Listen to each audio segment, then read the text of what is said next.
Guys, it's your boy GRC, Crypto in the Morning live every single day at 11 a.m. Eastern. I don't know what the reaction to what I'm about to say is going to be, but I have to run the Twitter stream. I have to push off the episode.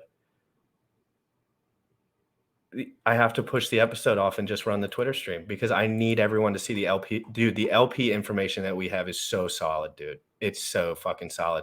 I'm pulling up the Twitter spaces right now. We're reacting to it live. I'm going to shut my mouth. I'm sorry. If you were really excited about the LP talk, I was too. We were all in the green room, and I didn't know he was going on at 11 a.m. Eastern. So I know what the people want. I know what I want. I want to listen to it. So can someone drop that link? Can someone please drop that link so I don't have to do it? Because I'm spazzing out right now. And it's not on yet because I can see Richard's head. And it's not circled with. So if anyone could give me that Twitter Spaces info. Dude, the LP information that we have for you guys, DeFi Proof put together, Sam Stolt, it's amazing. I was in awe before this of the amazing insight, and I was really feeling good about it. But you got to do what you got to do. I can always do another episode. I got to run these Twitter Spaces. I don't see the Twitter Space yet, so I'm finding it, but I see that he's not in it yet. So if someone could clarify for me, please, please, please do so. Thank you very much. Mobile.twitter. Oh, shit. It's because I'm on the fucking. Give me a sec, guys. Is he on yet? Also, let me know if he's on yet.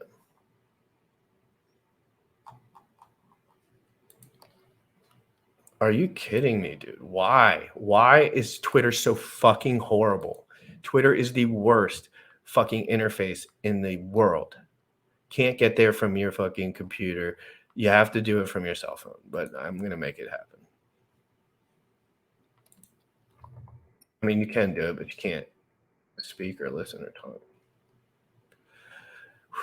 I'm going to switch the title real quick, guys, so just work with me. I'm going to run the intro, and by the time the intro's over, the Twitter Spaces will be up.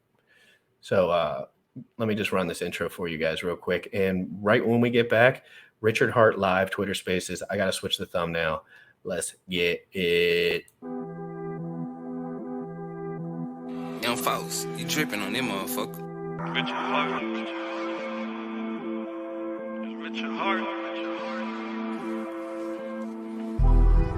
Bought my hex from the fucking start. .1 every day we mark. Buy my hex from the fucking start. Sacrificing all this bread like I'm Richard Hart. Got paid on big payday and I had a hit restart. Now I'm checking on my pulse just to check my heart. Buy my hex from the fucking start. Sacrificing all this bread like I'm Richard Hart. Got paid on big payday and I had a hit restart. Now I'm checking on my pulse just to check my heart. Checking my MetaMask moving. Look at the hex, here's mooning. Looking at wives they be choosing. Peter is why they be losing. Pull chains out and they'll get me a check. He's gas up and it got me a mess. Remember the times he died collect. Hex I been eating, I'm dying in the best. Getting this back like a year ago. Getting this post, I ain't letting go. Swerving the ring like a Lambo. Getting this back like a year ago. Getting this post, I ain't letting go. Swerving the ring like a Lambo. Buy my hex from the fucking start. Sacrificing all this bread like I'm Richard Hart. Got paid on big payday and I had a hit restart. Now I'm checking on my pulse just to check my heart. Buy my hex from the fucking start. Sacrificing all this bread like I'm Richard Hart. Got paid on big payday and I had a hit restart. Now I'm checking on my pulse just to check my heart. Richard Hart. Richard Hart. Richard Hart. Richard Hart. Plus the costs involved. I think you'll understand that there's a lot of work that goes on behind the scenes, including me having to jump on an island with internet. From a paddling boat. It takes no work. It takes no work. A fishing boat. We were on a fishing boat, migrating from one country to another. Over 600 people, almost 700. It's only been like 8 minutes into the show. It's going to be pretty sick. I think, KK, you can start kicking off the the intro and start introducing the speakers, and we start with the market analysis, man. It's been a pretty good week. That's annoying. Has it though? I think it has. No, it has. It definitely has marketplace. Anyways, without a further delay, so welcome everybody to the 9th episode of our Crypto Roundtable. It's been 9 entire weeks since we brought the Crypto Roundtable onto Twitter, and it feels like we just had the first episode yesterday, honestly speaking. Today's show will be centered around covering the markets. We're going to have a Dogecoin debate as well, which is going to be more of a quote-unquote meme coin versus BTC debate, because we're going to be covering all aspects of it. And then we're also going to pair it up with a extended Bitcoin debate where we cover topics like whether Bitcoin is a good hedge asset, etc. This will then be followed by an NFT hour, where we basically go over the latest happening in the NFT space. And then we'll wrap it up with a coin fashion segment and our famous Shark Tank style project pitch segment as well. So last week's episode was a success, and it was centered around an XRP debate, where we discussed the state of Ripple, XRP, and their future, whether they're worth it or not. You can find that one on Mario's profile. And today we're switching things up. So the 2 points of focus for this roundtable will be the meme coin debate and the extended BTC discussion. And as in all episodes, we'll be giving away Tether to a select few listeners, as well as updating you with more info regarding the Discord treasure hunt we have up and running. And as I always mention, the giveaways will be given to a number of lucky listeners who stay with us from the beginning till the end. We're checking the audience, taking notes, and so is the team. And it's going to suck big time if we note you down and you're not there to receive it at the end, because we'll just have to choose someone else. Today's show is sponsored by Longevity DAO, Financial Summit, and Faith Tribe. And I've pinned the post on top of the Twitter space itself so that you guys can basically check them out. Yeah, it's pinned. Is it pinned? It's pinned. Yeah, it is. I wanna just jump in and mention a few things. I'm gonna tweet. So before we kick off the show, I think the market analysis will be a pretty important segment today. Many people are calling, are saying whether we're at the bottom or not. So it's gonna be a really interesting segment. And more important is we're going to be giving away a Rolex, not today, but today the journey will begin to the Rolex winner, and that's given away by one of our sponsors. Romy, can you tell me which sponsor gave away the Rolex so we can give him a shout out? And then, so the market analysis is going to be really important. We're going to have another Bitcoin debate because a lot of people ask for it. They want to, there's two sides to the argument. A lot of us are supportive of Bitcoin. Some of us are not. And I think it's worth going deeper into the debate and some of the points that were brought up in the last debate, because that's based on popular demand. The Dogecoin debate is also based on popular demand. And NFT hour, we're going to be focusing more on NFTs now, just because I wasn't as bullish about the space a year ago, but this is changing, and we're going to be a lot more involved in the space, as in me personally in IBC and NFT Tech. So yeah, that's a bit of an overview. I'm going to be doing it, posting a tweet now that I'm going to be pinning it. Did you get your Tiffany's pendant or no? Oh yeah, shit. Did we cover that in the last show, the Tiffany pendant, or no? No, we covered it like broadly, but you were with me. You were with me when. Yeah. What's up? We never covered with real fashion contacts. None of your stuff. Yeah, he gets me on a fucking call with gets me in contact with the marketing manager of Tiffany International to try to get the pendant. I thought there's going to be so much demand that I won't be able to get it, but there wasn't that much demand. It was actually pretty easy to get, and the floors hasn't moved. It's been at the mint price. So what was the real world gave you something, Mario.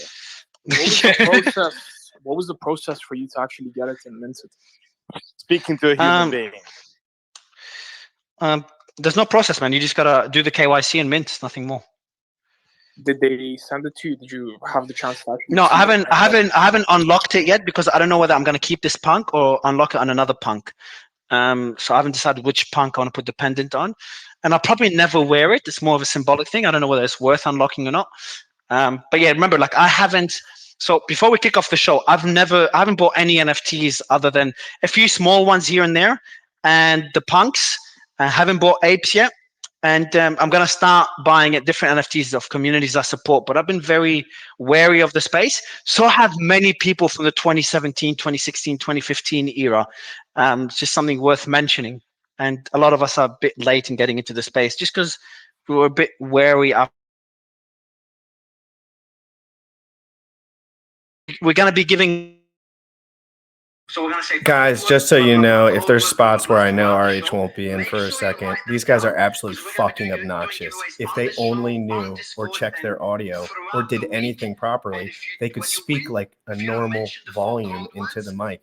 But this dude did a line of cocaine before because he's talking to RH. He's an idiot.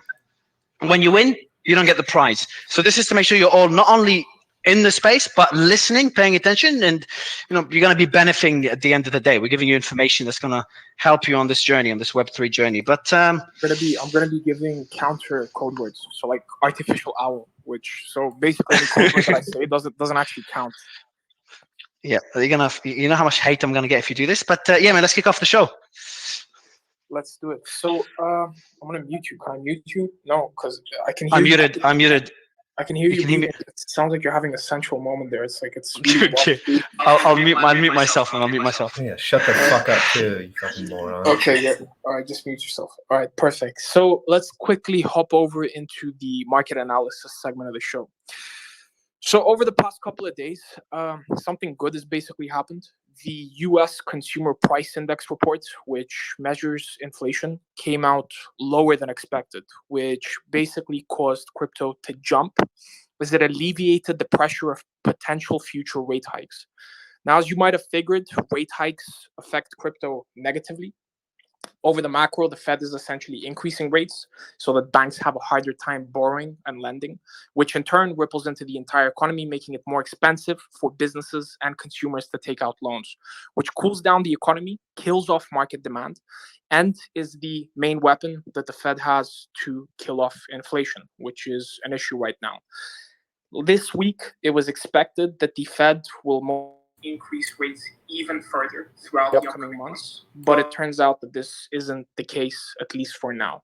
The most important thing to understand, though, if you're in crypto, is that the higher the interest rates, the worse it is for crypto, because then in theory, bonds and treasuries become more attractive. So because the result was less than expected, Bitcoin basically pumped. And as of now, Bitcoin seems to be around the $24,600 level, and Ethereum is around the 1,900 mark. Now, the BTC Fear and Greed Index, which is something I like to look at, which is basically consumer sentiment analysis, it seems to be improving, and it's currently at the 41 level mark, which is a relatively good improvement from last week's 31 level. And yeah, I think overall the market is progressing into the right direction. We have a lot of news to cover that could essentially support that. Like, for instance, Iran making a trade import deal of, I think, $10 million worth fully in crypto, and planning to do a lot more in September, which we'll cover in depth a little bit later on. But I'd love to get the thoughts of some of our panelists with regards to what's happening macro-wise. Can you intro the panelists, man? Like, we've got some great. So I'm going to kick off the first two intros very briefly, and then they'll cover the market. So Gaurav Dubey is as a panelist.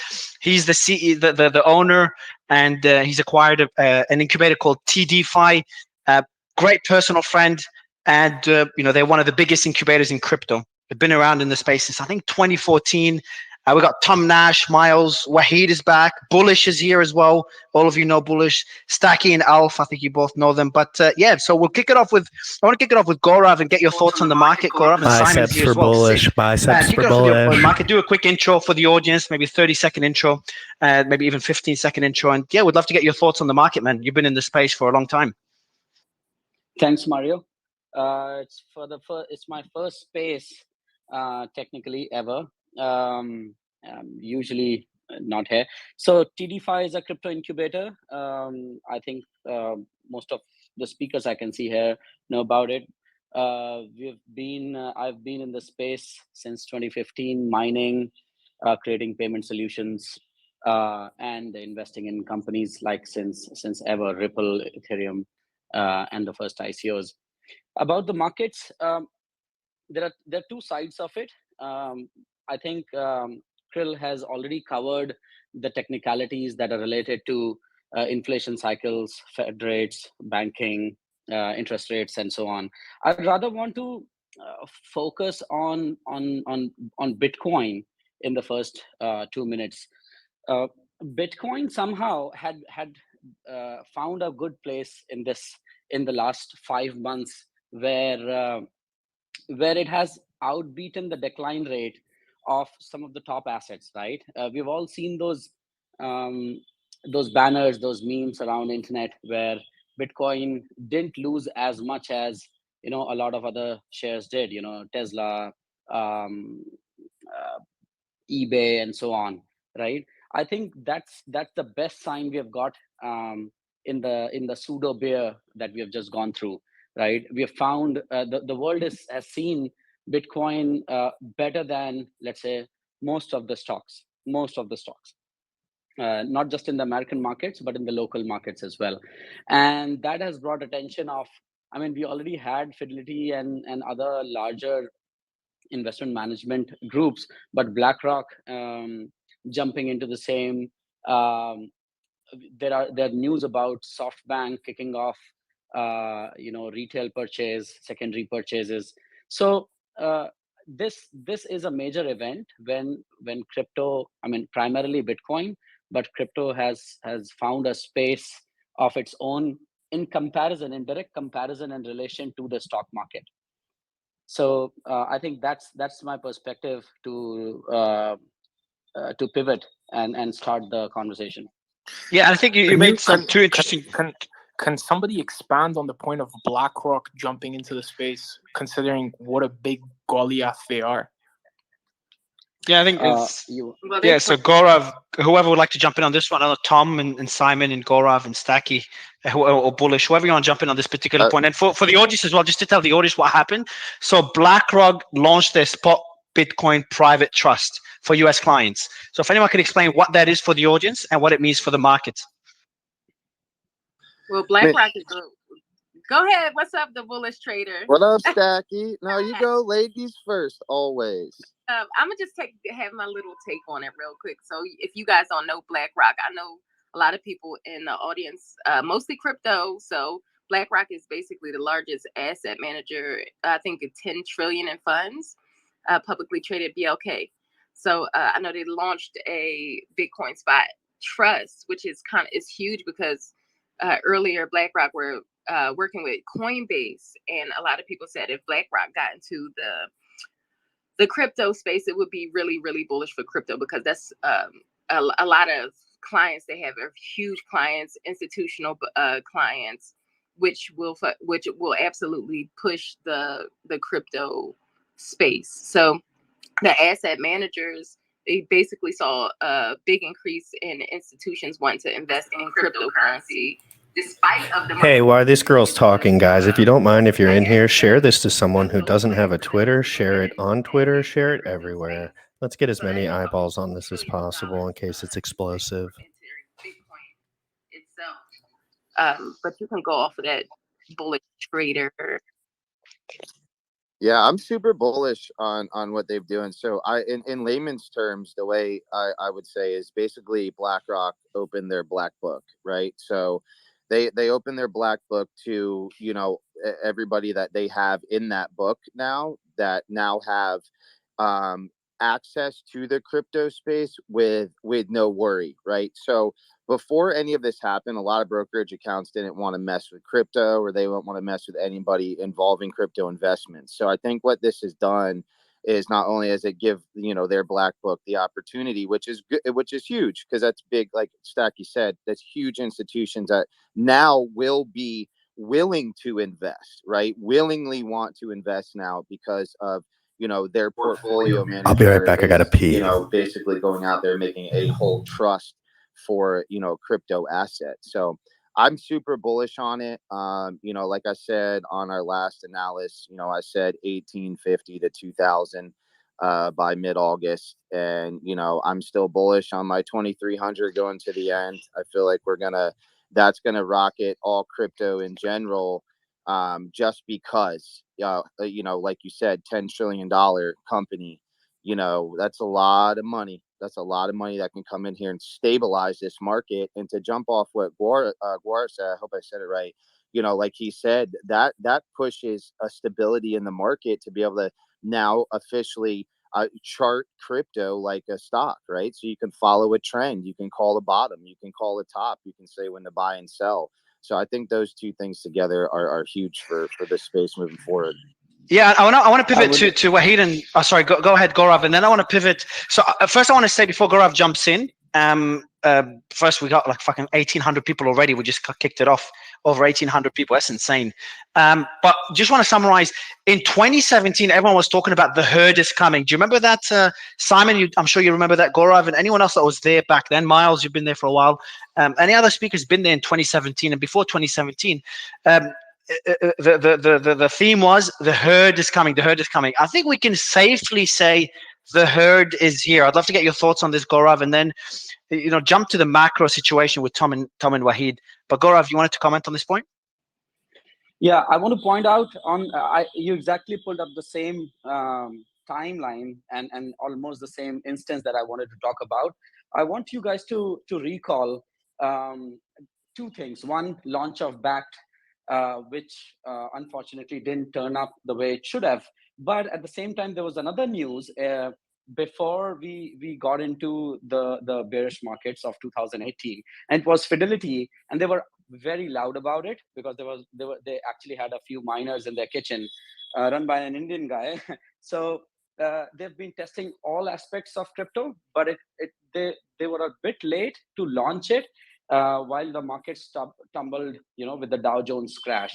But what happened is that made the $12,000 price public. Now everyone knew Fidelity has Bitcoin in their product range, and they'll roll out the product when Bitcoin hits 12,000.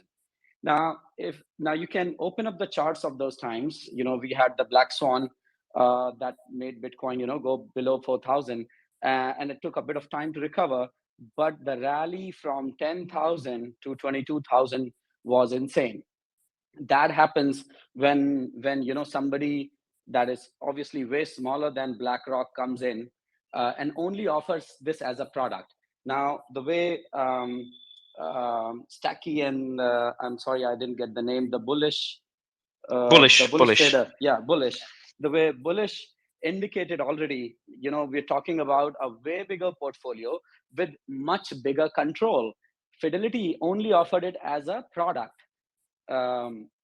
BlackRock will include it in its purchases, in its cap book, right? So it's a different story, and we can definitely expect the 100K very soon. I'm sorry, I shouldn't be quoting prices here, but no, we do. What everyone loves this price. Yeah, absolutely. So you said we can quote 100K already because the bear market, hasn't been even a year. It wasn't a bear market. You can surely call it a pseudo bear. And Mario, we have had conversations. Oh my God. We predicted not just the markets, but what a lying piece of garbage of our projects, of our incubated projects for the last 4 months to August, right? So it was a well-placed prediction. Obviously, to each one their own, but if there was a prediction, you can assume there was a structure in place for analyzing. So it was not a bear market, I can surely say that. Yeah, I'll jump in. Simon Dixon here. I got a slightly different view. I really hope we don't go to 100K. Bear markets are my favorite time. Been through 3 or 4 of them. And most of the shit that is good in our business gets done in a bear market. So when we go into the bull market, you just attract all the crazies, the people that are in it just for a quick pump and dump, and then they run away during bear markets. The longer we can have bear markets, the better the stuff we get built. He is correct. So normally we go to 4 to 5 actually regulatory cycles. So the first one was when there was a bunch of us sat around and we were talking about how Bitcoin allows you to own your own money, spend your own money, and it has a fixed supply. And everyone thought we were crazy. And we were just trying to get VCs to invest in some of the companies and the exchanges that could do something. But no VCs would invest. and we used to just pull together all of our money to invest in these companies, and then they would build the infrastructure that would try and get us somewhere. And then one of those companies was Mt. Gox. That blows up, and when it blows up, we hit our downward market. Everyone learns from that, and we go through a building phase. The longer the sideways market or downward market is, the more interesting stuff gets built. And that's the time when everyone calls us a scam. The regulators all jump out. You get all the Bitcoin habituaries. Everyone says it's dead. The longer that can go on for, the better. And then you enter into the next market where someone comes up with innovation. Whether it was the ICO boom, which brings all the people in, all the again that try to make money really fast. And then Bitcoin goes up, everything goes up with it, and then it's just complete carnage. And then a regulatory crackdown happens again, and then you go through the cycle again. So we've had it with crypto lending. Now, the interesting thing in each cycle is you get different adoption from different players. So, the first cycle was retail to VCs, so Silicon Valley jumped in. The second cycle, we started to get. So when I worked in investment banking, you split it in two. You've got the buy side and the sell side. The sell side is like the investment banks. They create products, they create exchanges, and they create things that allow you to engage in the markets. So I was a market maker, then I worked in corporate finance doing IPOs. And then you've got the buy side, which is the people that actually pull together the real big money, which is all your pensions, all your insurance contributions, all your endowment funds from what you when you contribute to your college. And once all that money comes in and they spend other people's money in these products, that's the buy side. And so what we're talking about with BlackRock and Fidelity is they're the big poolers of the big pools of money. And so when they create sell side products, which allow people to invest, and then they also put buy side money in, then you get new waves of adoption. So, we're going through these different cycles. The next one to me should be sovereign adoption. I think sovereigns will be scared off for a while. The last wave was corporate and institutional. And then the one before, like ICOs, was just individual retail that front run Wall Street because Silicon Valley was pumping and dumping. But each cycle you get much more adoption, much more people, much more innovation. And the longer the sideways and bear market can go on for, the more sustainable. That guy's an honest guy. That guy believed every word that he just said out of his mouth, and every word he said was true, and I 100% agree with him.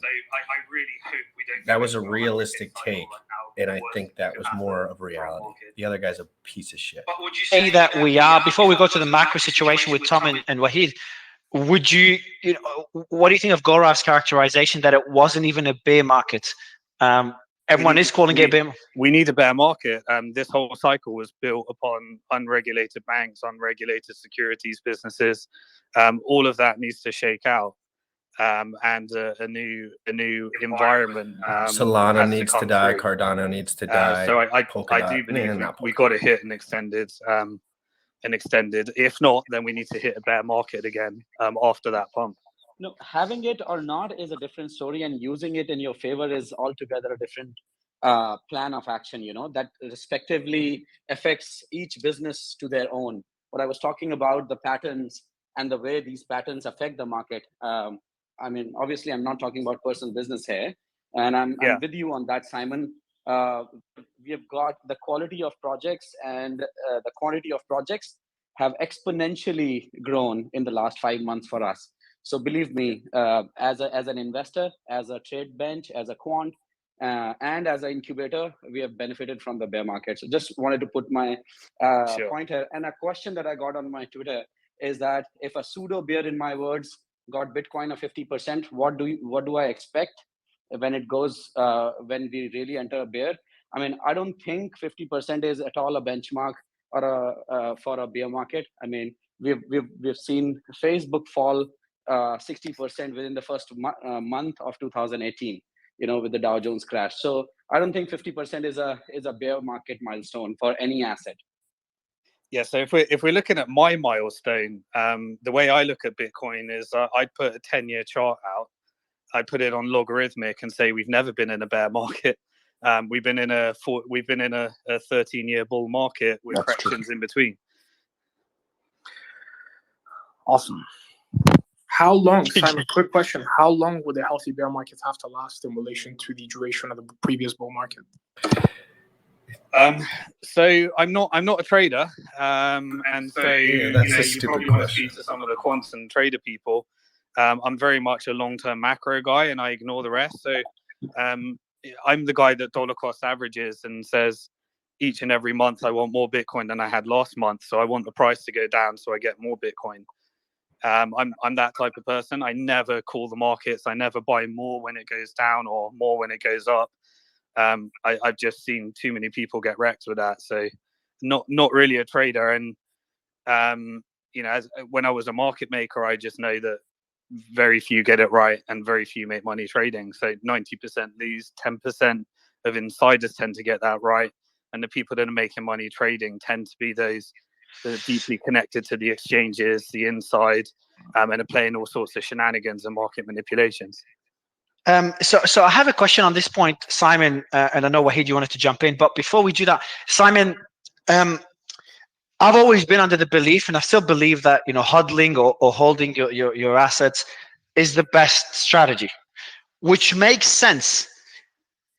But do you think it's a good idea for people to take their profits when they feel like the hype is I'll tell you why I asked this question.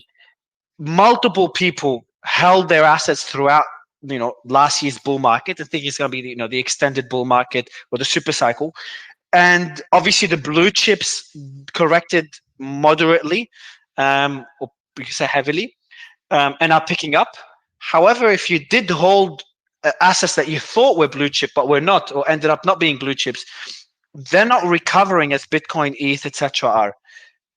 Do you still think that holding your assets throughout bull markets is the better strategy? And does that apply for all assets, or exiting during bull markets, even though you can't time it perfectly, is something you'd recommend? If you're into alts, you have to be a trader because coin market cap is never the same every year.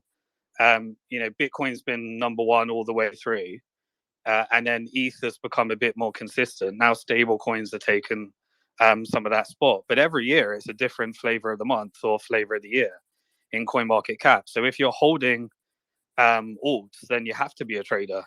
Holding those all the way through, they always go down over the time cycle, and you have to be on to whatever the next flavor of the year is. If you're talking about Bitcoin, then it's the only asset where I'm comfortable dollar cost averaging the whole way through. ETH, I've grown comfortable with a small percentage of my Bitcoin, and I invest in equity because you have to hodl. It's a 7 to 10 year forced hodl. All the rest you have to be a trader. So if you have to be a trader, then I allocate a much smaller percentage to things that I have to trade because it's stressful. And most people have their own life to get on with and they can't follow the markets all day in, day out. Stack, you wanted to jump in? It's Stacking Gaurav before we go to the macro situation with Miles, Tom, and Wahid. Go ahead, guys. Okay.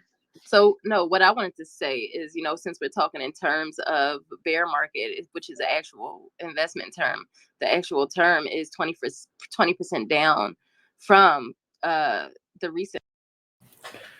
Incorrect. It's 2 quarters down.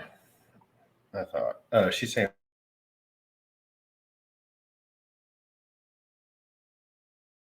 Whoops, did I rug her? Whoops, do I not care what she has to say? That's a little highs, right? So that's what we're in.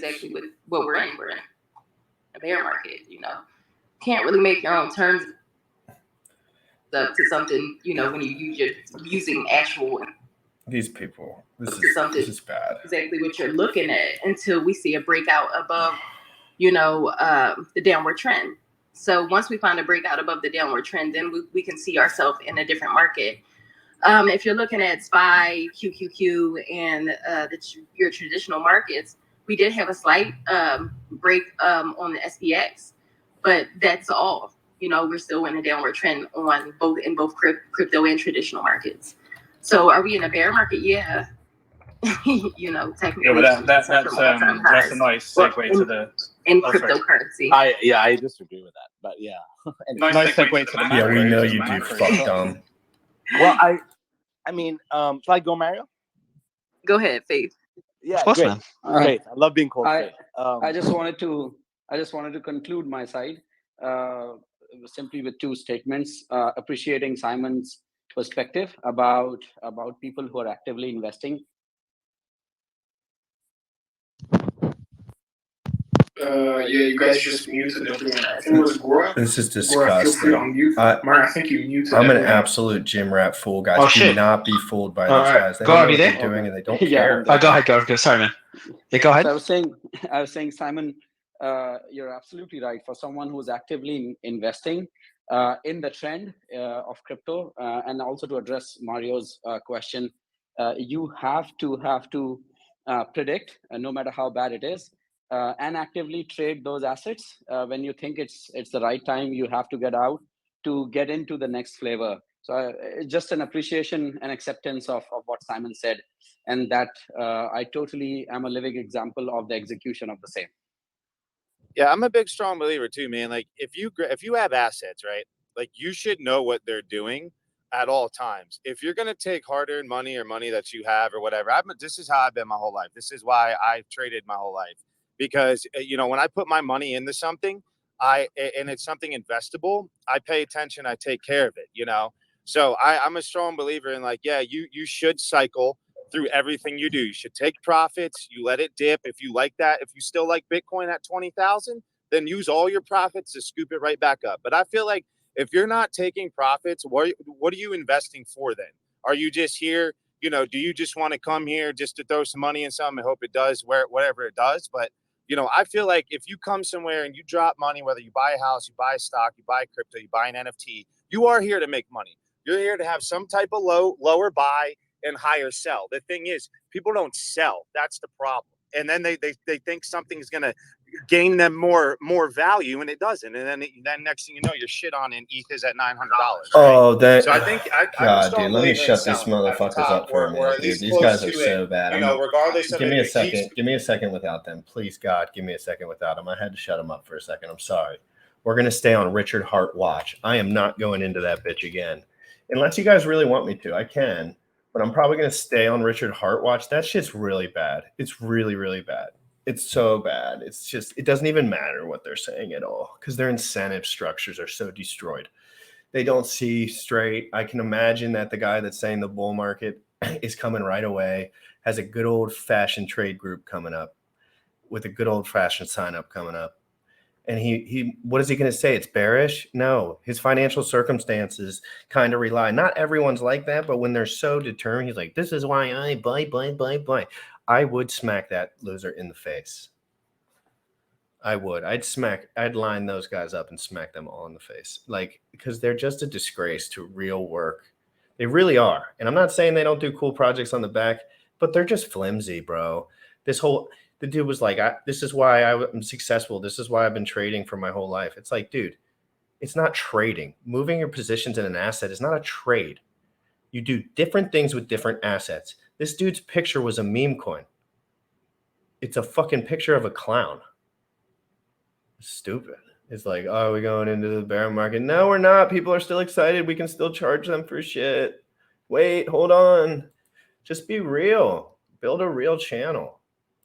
Make people really like you for who you are. Like, I just have a feeling these guys are not act like that a lot.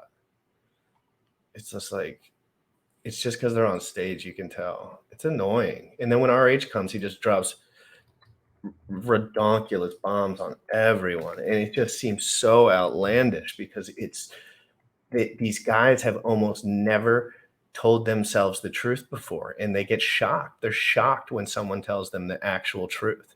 They're shocked if Richard comes in there and doesn't talk about Hex for an hour, but talks about Bitcoin, talks about memes, talks about incentive structures, talks about reality. It's like, I don't think Richard's going to go in there. I really don't want him to go in there because it's almost regurgitating mess at this point. And he's right when he says, like, let's see what our boys Richard Hart here, enjoying driving in America. I just got to say, there's a lot of help wanted signs here, boy. A whole lot of help wanted signs. Look at how sparkly my shoes are. Look at that. Ooh-wee. Anyway, how are you guys doing today? Hey, y'all. Richard Hart here, enjoying driving in America. I just got to say, there's a lot of help wanted signs here, boy. A whole lot of help wanted signs. Look at how sparkly my shoes are. Look at that. Ooh-wee. Anyway. That's an update from our main man, Richard. He's living his best life. Biceps for Richard in the chat. Yeah, that was a shame, man. You know, it's a shame that I even get hyped up over. Well, I like when RH gets on shit because he speaks the facts, and you can only get so many facts in this world. And so even a minute of him sharing can be very powerful if he's saying a certain subject. Let me pull this down for a second. Will you guys give me some petty likes, some pity likes? I had an amazing show lined up today with two fucking killers. Amazing brains. We were going to talk about providing liquidity, value proposition, everything. And then this big ad for Richard Hart coming up on Twitter Spaces. Everyone started asking if he was going to be in the Twitter Spaces. And I was like, all right, Richard's going to be in the Twitter Spaces. So let me just hold off because I wanted as many people to see what we were about to show as possible. I did not want to have a shit crowd because that was some alpha. Like, it was good. They're talking about LP. They're making like $1,200, $5,000, $10,000 a day in different examples. Like, and they're just showing. I mean, it's just a show and tell project over here, baby. I have never provided liquidity before, so I'm still waiting for my opportunity to learn. Well, I'm just learning. That's my main point. I'm learning. But don't listen to what everyone else says about liquidity. They're usually wrong. But what their like overall point is right, but they're not willing to give you the details on the actual situation.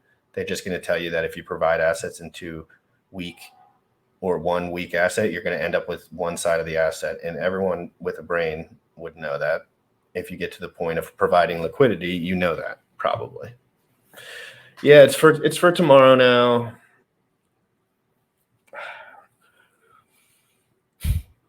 Let's make sure he's not going in late. He might be partying or something.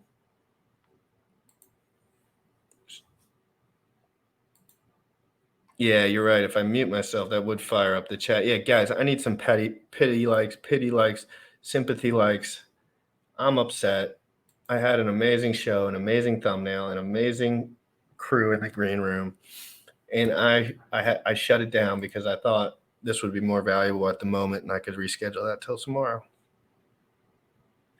I should have. Well, it was my gut feeling to go on with RH, but I should have looked harder.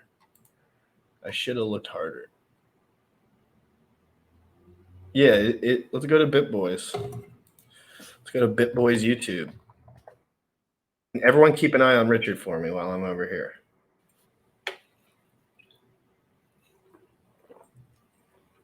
Smash that like, guys, if you're in here, please.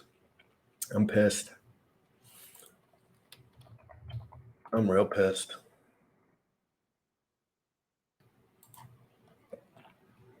That sucks.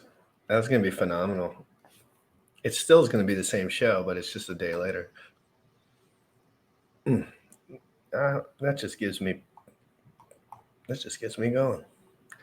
4 days ago, videos, upload, all videos.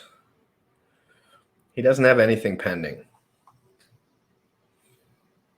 Let me go to, I can't share this, but I have another resource. So oh yeah, I'm not sharing anymore anyway. Let me go to a secret resource to see RH's schedule.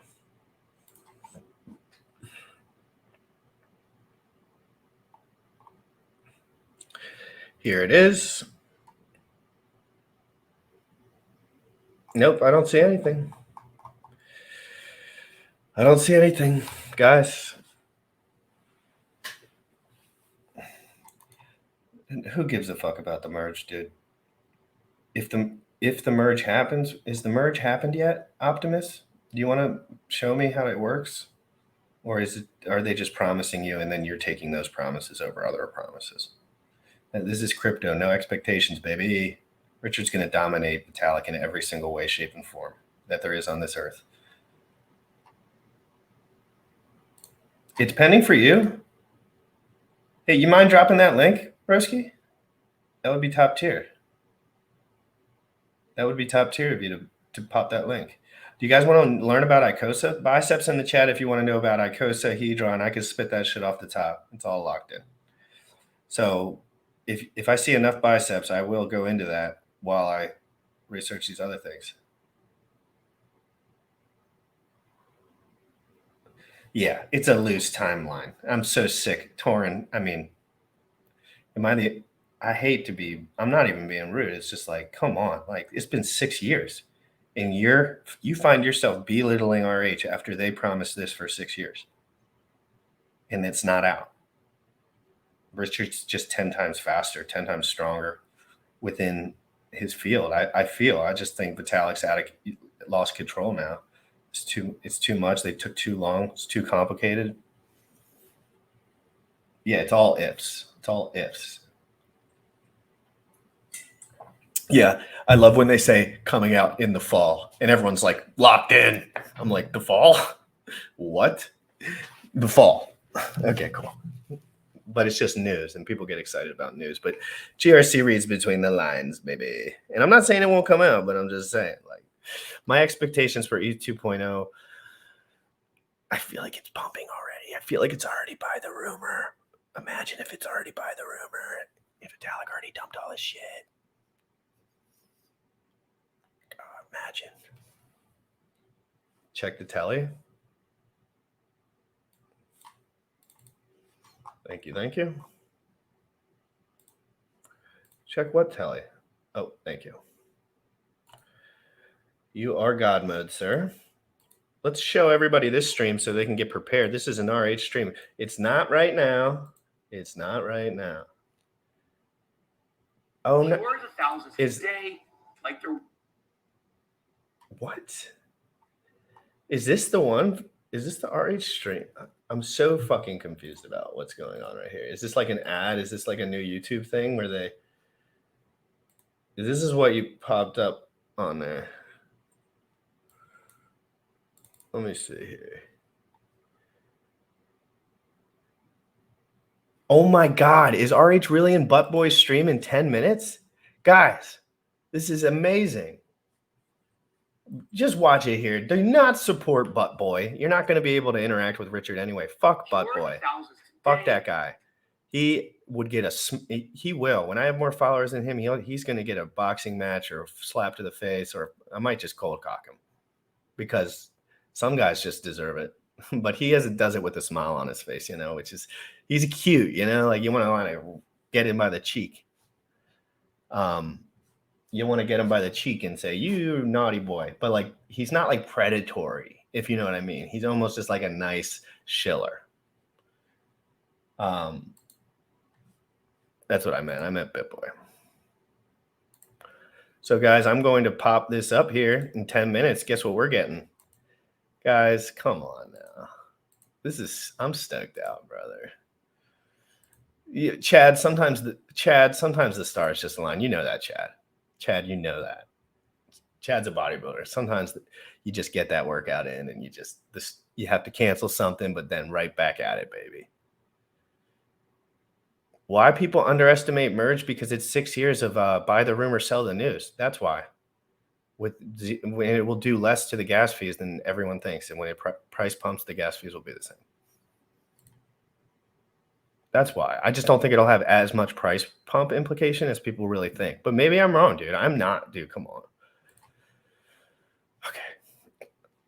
I'm sorry, guys. No producer in the room today, but it's not. I don't really need him. It's important not to be fooled into thinking that any place that lets you trade tokens is the place you should be storing your tokens.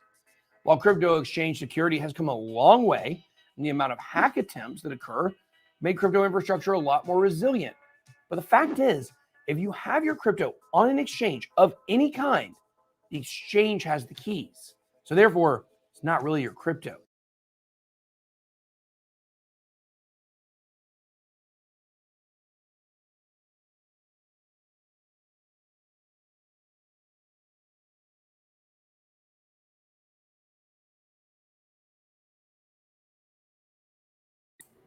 1 minute ago. You only find this info here, guys, thanks to this amazing chat. We're going to keep our eye on that, guys. Don't you worry. You will not miss a second of anything if you're locked in on this stream. If you're locked in on this stream, every word that comes out of his mouth will be live right now. I'm jacked up, and RH is in the Ferrari right now, zooming down the road, probably on his way to BitBoys, literally in his Ferrari in the United States. This is monumental. I've been DMing Richard like crazy trying to hang out. He won't answer me except with little laughs. It pisses me off. But anyway, guys, let's check out what RH is doing in the Ferrari. My computer's bugging out. Fabulous. Fabulous. That's really weird. That's odd, confusing, and weird. Let's pull that down. Let's pull this up. I'm such a noob without my producer, but I'm getting better. Producer Bullis is the best of the best.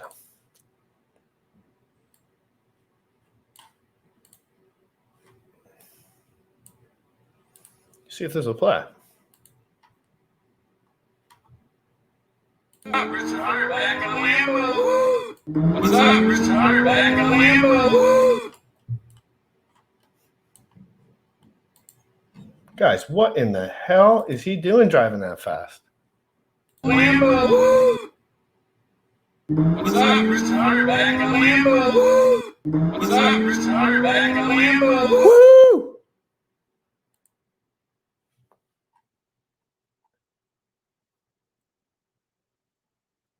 Screen tag that. Send it to Richard.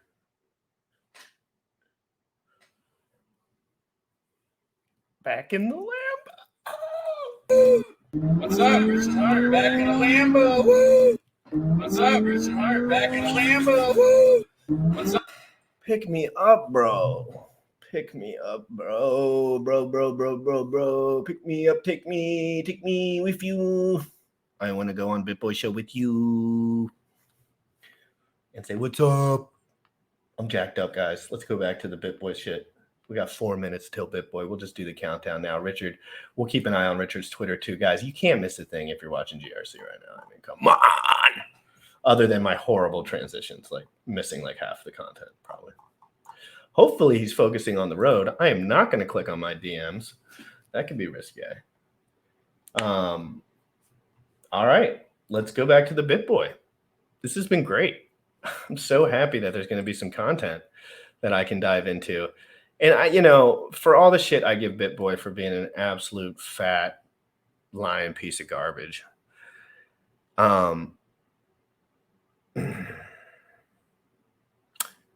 don't know what I was going to say good about him. Nah, he's a piece of garbage. He's a nice piece of garbage. You know what I mean? Like he's not, I hate that though. That's like my worst favorite kind of person.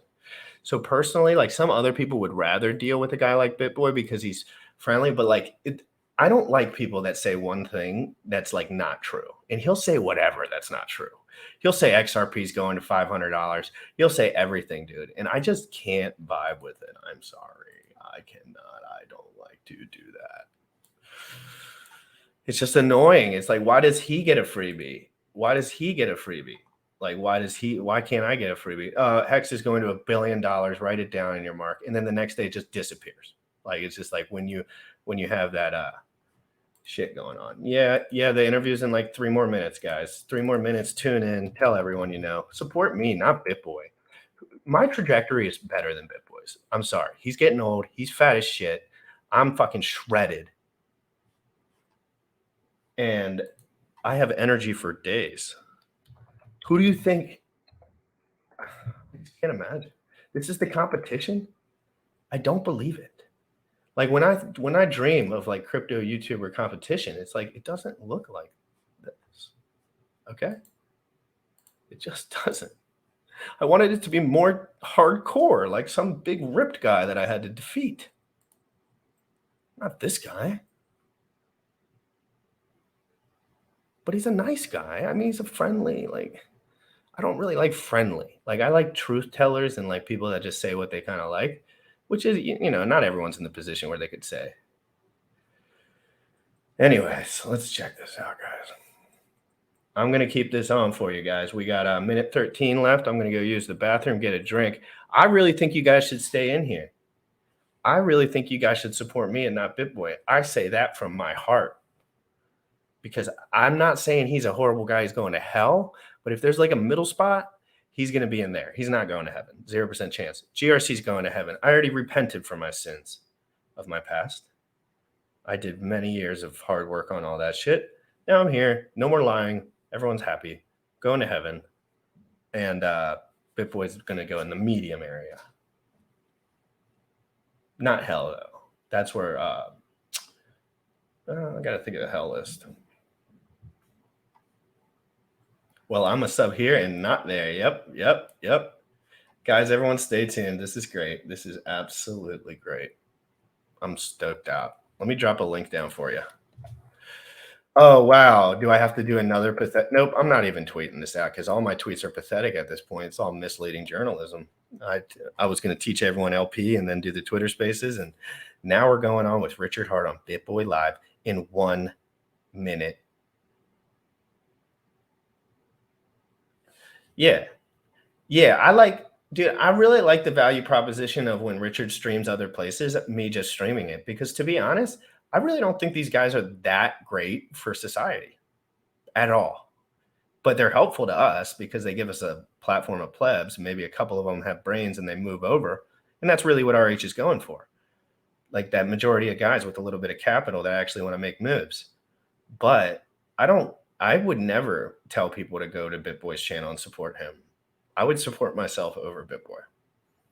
But like when it came to some other people, like hell no. Like yesterday, for example, Crypto Sloth hit me up. He's like, let's make this stream as big as possible. You can restream it, throw it everywhere. And we got that shit popping.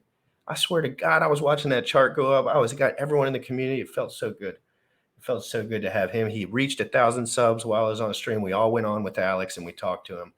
And it was incredible. ICOSA launches Sunday, 8 p.m. Eastern. I'm going to be streaming. I'm going to dump one of my 5555 HSIs for ICOSA live and see how it goes. Let's see how it goes. I got it locked and loaded on my streaming computer already.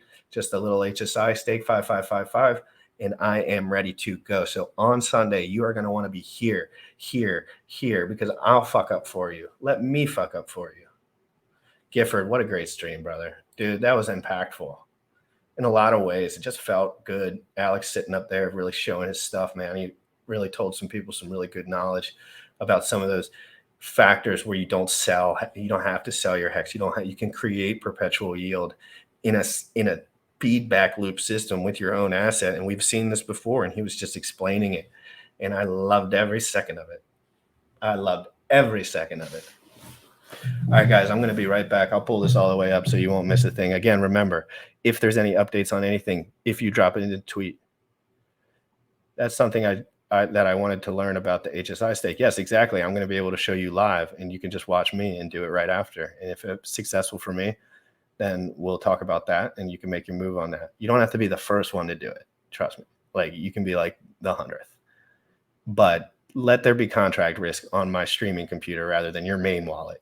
Like this, if I lose $3,000 or 3,000 hex HSI, it's not going to be the end of the world. It'll suck, but I don't think that'll happen anyway. I think it's going to be smooth as butter. I'm so excited for Sunday. Like, I'm going to probably freak the fuck out. Everyone in my life's at why are you getting excited again? Like, why are you pumped? I'm a little jazzed up, not going to lie. And it's like, dude, movement's happening.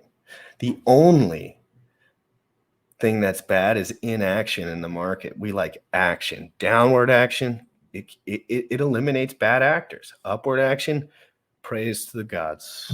Praise to the gods. I'm excited, man. Let's pull this all the way up so I can use the bathroom and we can get right into it. And I will interject if I know Richard's not going to speak right away, because if Richard's speaking, I'm not interjecting. I'll just interject later. I got to listen. But when BitBoy's speaking, I might make fun of him a little. So if that bothers you, maybe watch another channel.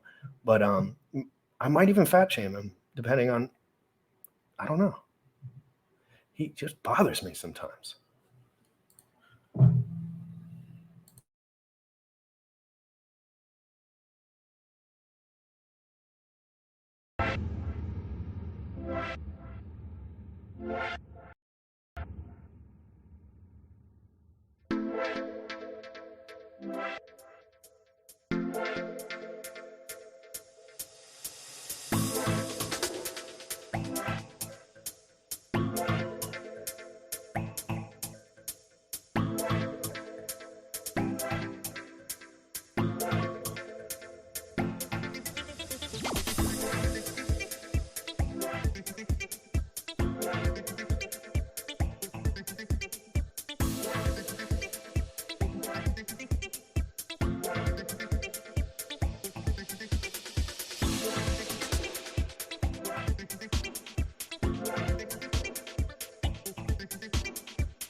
My bad, guys. It just fucking muted itself.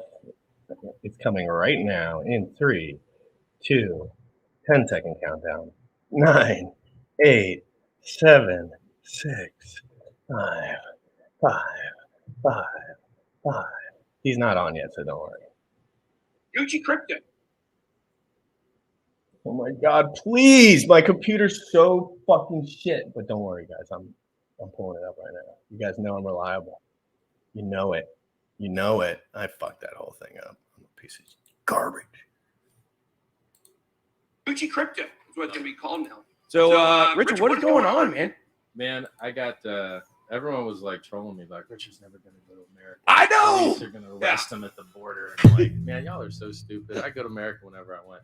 So my mom, like, she texted me. She's like, hey son, I'm in the hospital. I got sepsis from a urinary tract infection. I'm like, what is that? Google it. 30-40% to die. I'm like, okay, well, let's go get on an airplane, fly out.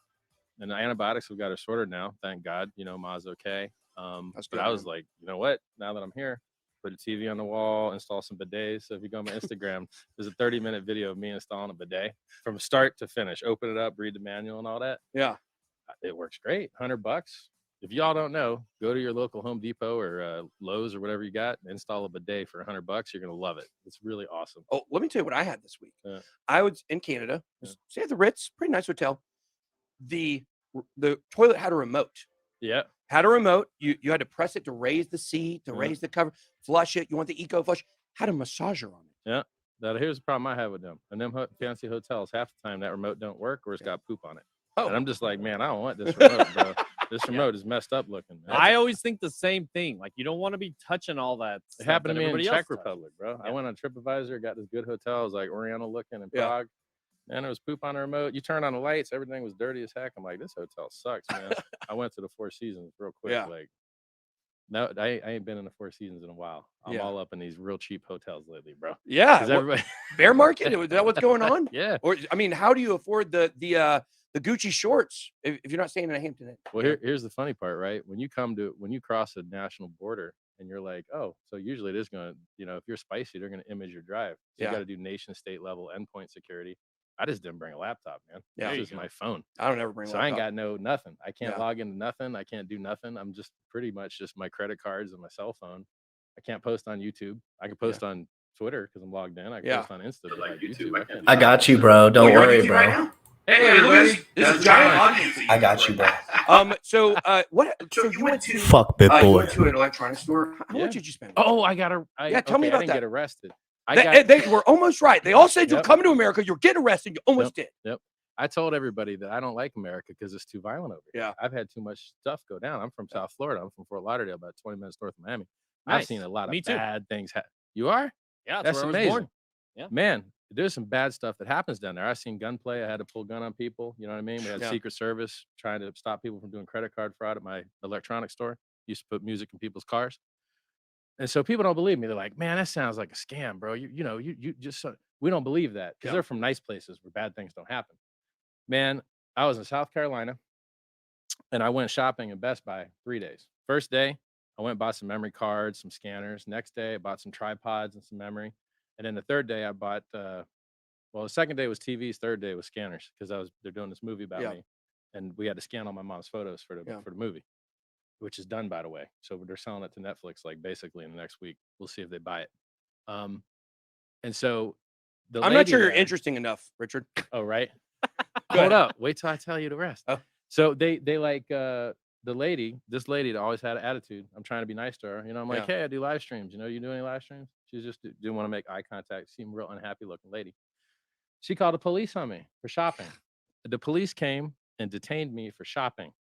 My ID name matched my credit card name, matched my real name. I'm shopping on my normal credit card, buying stuff. And this television I bought got shipped direct to my mom. Well, how am I going to do credit card fraud when y'all installing it at my mom's house? Because you got the same name. It don't make no sense, right? So I literally got detained by the police knew Yuta. So I was like, yeah, man, you just Google me. We don't have to have this conversation. I'm rumored to be a billionaire. Is that really me? I did everything to turn it off. My bad. Yeah, so like I just got detained by the police. I was 60 hours in America, got detained by the police for shopping.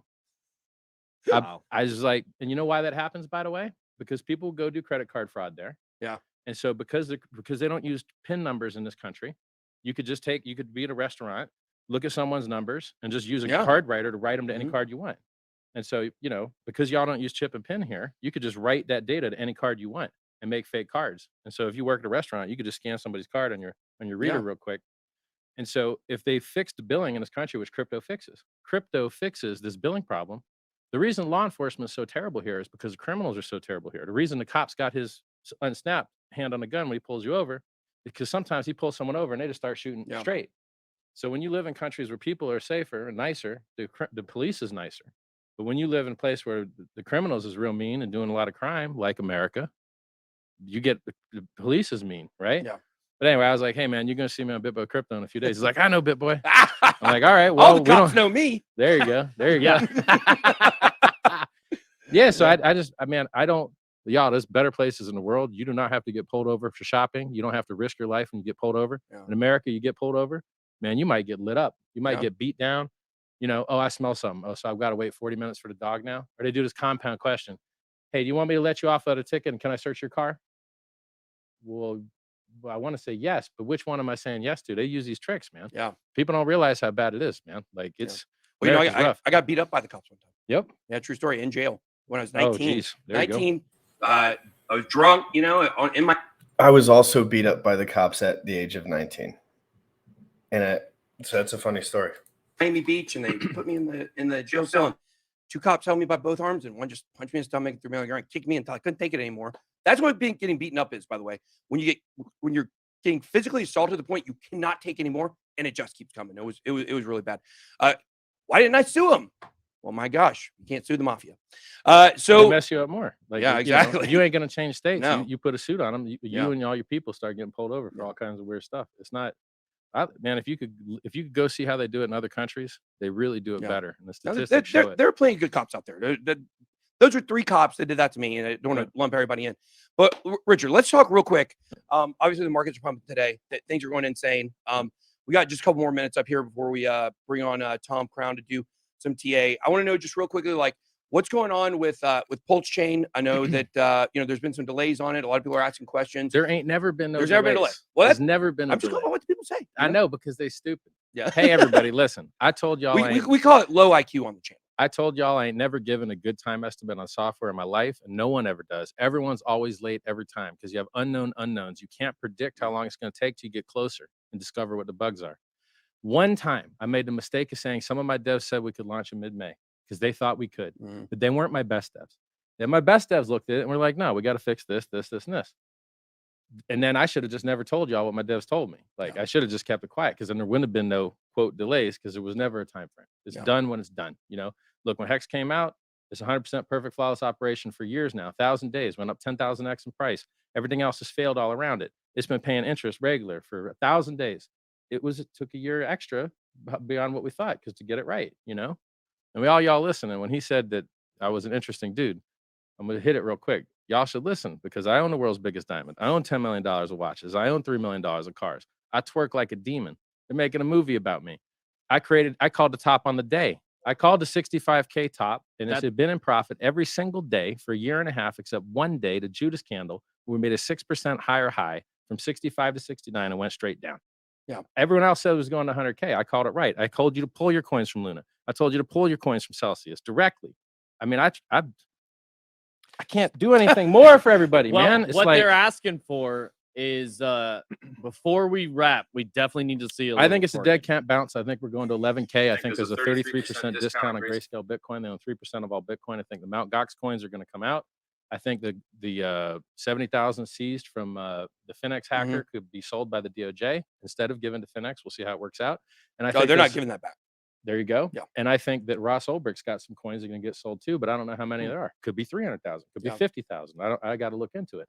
So as long as that Grayscale discount is there, you're telling me that Wall Street ain't going to take a free 50% profit buying that at a third discount when it usually trades at a 20% premium? Yeah. That I'm telling you, this is all dead cat bounces until that discount goes away. You said you think it's going to 11,000? I do. Yeah. I mean, we've said 10 to 14. And it could go deeper. And here's the thing, you know, you get the markets going up today and people excited. Ethereum's at $1,900. And look, I think there is a chance that, you know, we see the ETH merge maybe cause a separation from Bitcoin and Ethereum for a little bit. Hope so. But, you know, what would you say to somebody right now that's looking at the prices and they're saying, man, things are going up right now. It's exciting. I need to go in right now. Like, what would you say to them? Look, man, go look back at the chart. How many other bounces you seen? Yeah. You know, we bounced it, you know, they get excited every time. 40. We bounced at 30. Look, you are not, in my opinion, until Grayscale discount goes away and until all these dudes that bought JPEGs get washed out. If you bought $1 million JPEG, I need to see that go real close to zero. I want to see Michael Saylor start sweating and biting his teeth, right? Yeah. He took on leverage. That's how smart people go broke. Ladies, liquor, and leverage. I told him. This other dude, Raul Paul, he says, I'm irresponsibly long Ethereum. It's the biggest position of my life. I'm like, bro, you're going to get ladies, liquor, and leverage. Stop, man. I was right. He was wrong. His options all expired valueless. Yeah. Price went straight down. He's like, my 1 year time frame. I'll see you in a year, bro. You got wrecked, right? I called it right. Everyone else called it wrong. And until these dudes all get washed out, 3 Arrows Capital, bankrupt. Yeah. Celsius, bankrupt. Voyager. What's his Voyager? Who Terra, else? Doke One. Luna. Yeah. And you know who else lost a little money? El Salvador lost money. Saylor lost $1 billion. That was always a bad idea. El Salvador's always been a bad idea. It drives me crazy. Like, you know, oh yes, let's let people in a third world country spend an appreciating asset. That doesn't make any sense. You know? Yeah. Yep. And I'll tell you another thing, man. That Michael Saylor, he's so stupid. When he buys, he wants to push the price up against himself. He's like a noob. He's like, man, look how much more it's worth. No, it's only worth that because you pushed it up like that. Now, if you went to sell it, it would be lower. So when you're the guy that's actually pushing the price isn't actually the price. The price is after your slippage. Yeah. So when you got a big billion and you pushing the price up, you got to look at the liquidity on the bid side. And when you go to sell, are you pushing it back lower than your entry? Well, then you're negative. You lost your money. You got to see the price when you actually liquid, when you get out of your position. Yeah. If you push the price up on yourself, you didn't actually make no money. He's stupid. He loves to just, him and the dude in El Salvador president is just market buying on Coinbase. Like, bro, anyone could get better order execution than that. All right, so I just want one more question for you. Yeah. I mean, look, I like you a lot. Oh, Pulse Chain. Nobody even knows what it does. Pulse Chain, largest free airdrop in the world. Go use your coins right now. You like gaming? You like gaming on the blockchain? I'm not a nerd, but go ahead.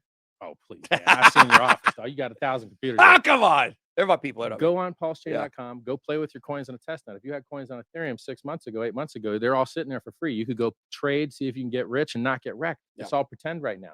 Those are your coins that you love with your keys. You ain't got to sign up. Ain't no KYC, AML, none of that stuff. It's just free. It's just there. And one day that'll be real. And that'll be the largest airdrop in the world. We're just waiting for it. Well, so Paul Shannon, I know a lot of people have questions about that. So thanks for saying that. Yeah. I just want to know, like, obviously, we've got a good relationship. I've always tried to be fair to you. And, there's a lot. Well, thank you. I appreciate that. And there's always been people out there that have been really strong haters, said you're a scammer, said everything's a scam. I mean, you guys see CNBC put out an article today or a video today. It wasn't too bad about me, but, like people, they love to throw us under the bus. Yes, sir. For me, it's a little bit of a different way than you. What do you think the biggest misperception about you is? I mean, it's like, how is someone going to be a scammer with no victims for decades? Yeah. I've been at my car stereo store. You got a great deal, great product. I came back here and talking to my friends, and they're like, yeah, my friend still got that car with that system in it. Still sounds great. Yeah. 15 years later. No, 20 years later. This has been 2002, 2001. So every single business I've ever been in, I've given everyone a great deal because that's how you win. That's how you do good business. You give better price, better performance, better warranty, better service, better everything, right? And my cryptos is the same way. We went up 10,000x in price in 623 days. That's 1.7 years before staking. If you staked, you made a third more to 2x more, depending on how long you staked. 100% uptime. Google went down. Hex.com's never been down. Microsoft went down globally. Hex.com's never been down. Bitcoin.org was put a hack on the main website. Hex never been down. So we got perfect, flawless operation while everything else is failing all around us. This calling the top on the day is just extra bonus. This is just something I do as a hobby for fun. So, like, if you're going to call someone a scammer and you ain't got no evidence, you the scammer. Yeah, so, I agree with that 100%. That drives me insane. Is that they just throw out this word, and people may not know this. The word scammer or the word scam is not litigious. You cannot sue someone over calling someone a scammer, somebody a scammer. And that's why people just continue to do it, because there's no accountability to people saying things with accusations. That's why I've never said anything bad about you, because there's no evidence. There's no, people can make conjecture and they can say, the ETH got sent here or whatever, but it's all conjecture at this point. Yeah. Ethereum, you could have bought 2,000 Ethereum for one Bitcoin. Yeah. Now you can buy like 14 Ethereum for one Bitcoin. Where did Bitcoin go? But nobody asked, where did Bitcoin go? Everyone's cool with that. Ethereum Foundation got a lot of Bitcoin. Everybody's cool with They it. sold No a lot problems. of Ethereum recently too. They used to have something like 1 million Ethereum. Yeah. Now they've only got like 40,000 Ethereum. Yeah, I think they sold 98% of it. They sold 95.5% of their stack over time. Now, what's that do? Just pushes the price down. Vitalik sold the 5K top, sent $50 million worth to Coinbase, and he convinced the foundation to sell too. Yeah. So I'm gonna tell you something. I'm gonna put a watcher on Vitalik's addresses next time. I thought it was a small part of a stack. He had 300,000 coins. He only sold like 50 mil worth, not much. It was 50 mil of a billion is like 0.5% or whatever, or 5%. He didn't sell that much. But you know what? It was 26 days after the top, just like last cycle. So I predicted it. I called it. But I should have been stronger about it. I should have been like, look, Vitalik sold, but now he's going to tell his boys to sell because he sold first. I'm telling you, next time you see Vitalik sell, think real hard about selling. I think that's great advice. I believe that's definitely something to watch. Richard, thanks for coming on. I'm going to finish the show, and then we're going to go to lunch after. We're going to concert tonight. Hell yeah. Let's go. All right. See y'all, everybody. Thanks, Richard. Thank you, man. All right. That was so fun. I love Richard. I do. I love Richard. I have a man crush on Richard. I have. Oh, gosh. My wife's right out there. So let's. Oh, no. No. I don't know if I'm into that. Okay. All right, guys. Let's real quick. Let's check out the numbers. Man, that was so fun. Let's check out the numbers here real quick, and then we'll bring Tom on. Is Tom still on?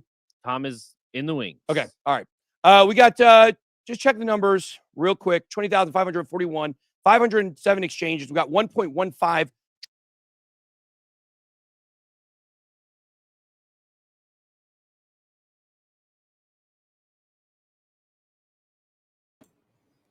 That was dope. It was incredibly dope. I'm a little bit struck at the moment because of that major bottom call that he just did. Oh my God. The funny thing is, as they were talking about it, we were in the other green room. We were talking about the same thing.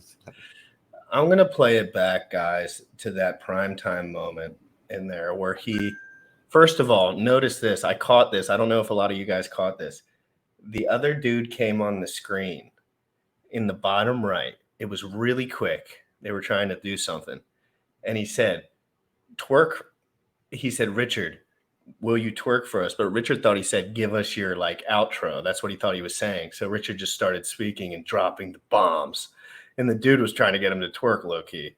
So I thought that was really funny. I'm going to go back and we're going to relive some of what that was dopaminergic. Dude, that was great. Like that He did was so good. He did so good. He was so friendly. And they're going out tonight to a concert. I wonder what concert that is. Yeah, let's get a peep on the. Oh, actually, maybe we should just keep that hush hush. I don't know. They said it on stream. What are you talking about? True. They're probably all locked in. So give me 1 second, guys. I've ever been in, I've given everyone a great deal because I'm going to get right back to that. And there's always been people out there that he loves to just like that. Now, if you went to sell it, it would be so all these dudes. 14. Bitcoin. Just give me 1 more second. I think there's a 30. I told you to pull your coins from sales. I want to find that spot. I caught that shit. I can't remember how long this was. It felt like it was a minute, and it felt like it was a here before we bring on Tom Crown to do some TA. I want to know here it is. What's going on with Pulse Chain? I know that there's been some delays on it. A lot of people are asking questions. There ain't never been no. There's never been a delay. What? There's never been a delay. I'm just going by what the people say. I know because they stupid. Yeah. Hey everybody, listen. I told y'all we call it low IQ on the channel. I told y'all I ain't never given a good time estimate on software in my life, and no one ever does. Everyone's always late every time because you have unknown unknowns. You can't predict how long it's going to take till you get closer and discover what the bugs are. One time, I made the mistake of saying some of my devs said we could launch in mid-May because they thought we could, but they weren't my best devs. Then my best devs looked at it and were like, no, we got to fix this, and this. And then I should have just never told y'all what my devs told me. Like I should have just kept it quiet because then there wouldn't have been no quote delays because there was never a time frame. It's done when it's done. You know, look, when Hex came out, it's 100% perfect flawless operation for years now. 1,000 days, went up 10,000x in price. Everything else has failed all around it. It's been paying interest regular for 1,000 days. It took a year extra beyond what we thought because to get it right, you know.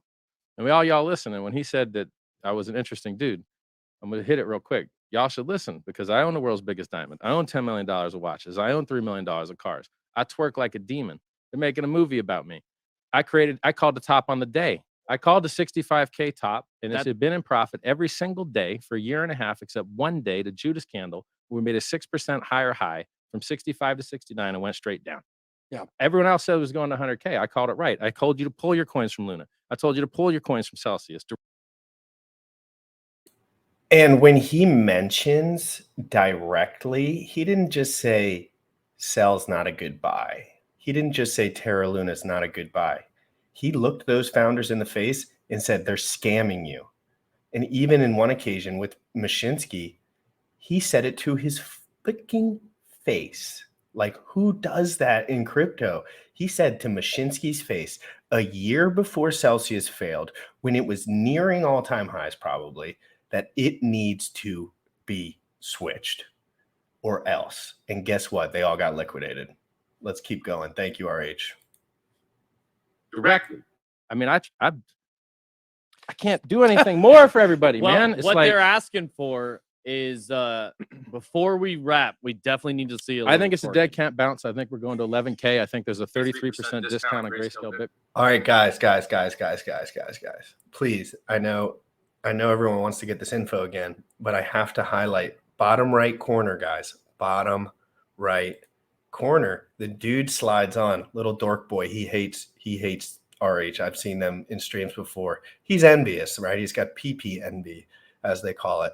And he pops in and tries to get him to twerk real quick. And RH doesn't even know what he's saying because he's so locked in, God mode, locked in, can't even feel anything. He's fucking goat mode right now. He did such a good job. Oh, watch it though. I want you to watch it. I keep your eye on the prize. I'm going to mute my mic.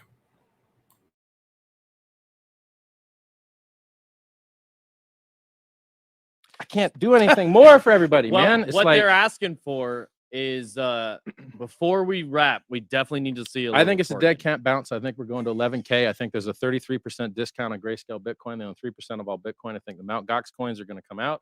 I think the 70,000 seized from the Finex hacker could be sold by the DOJ instead of given to Finex. We'll see how it works out. And I think they're not giving that back.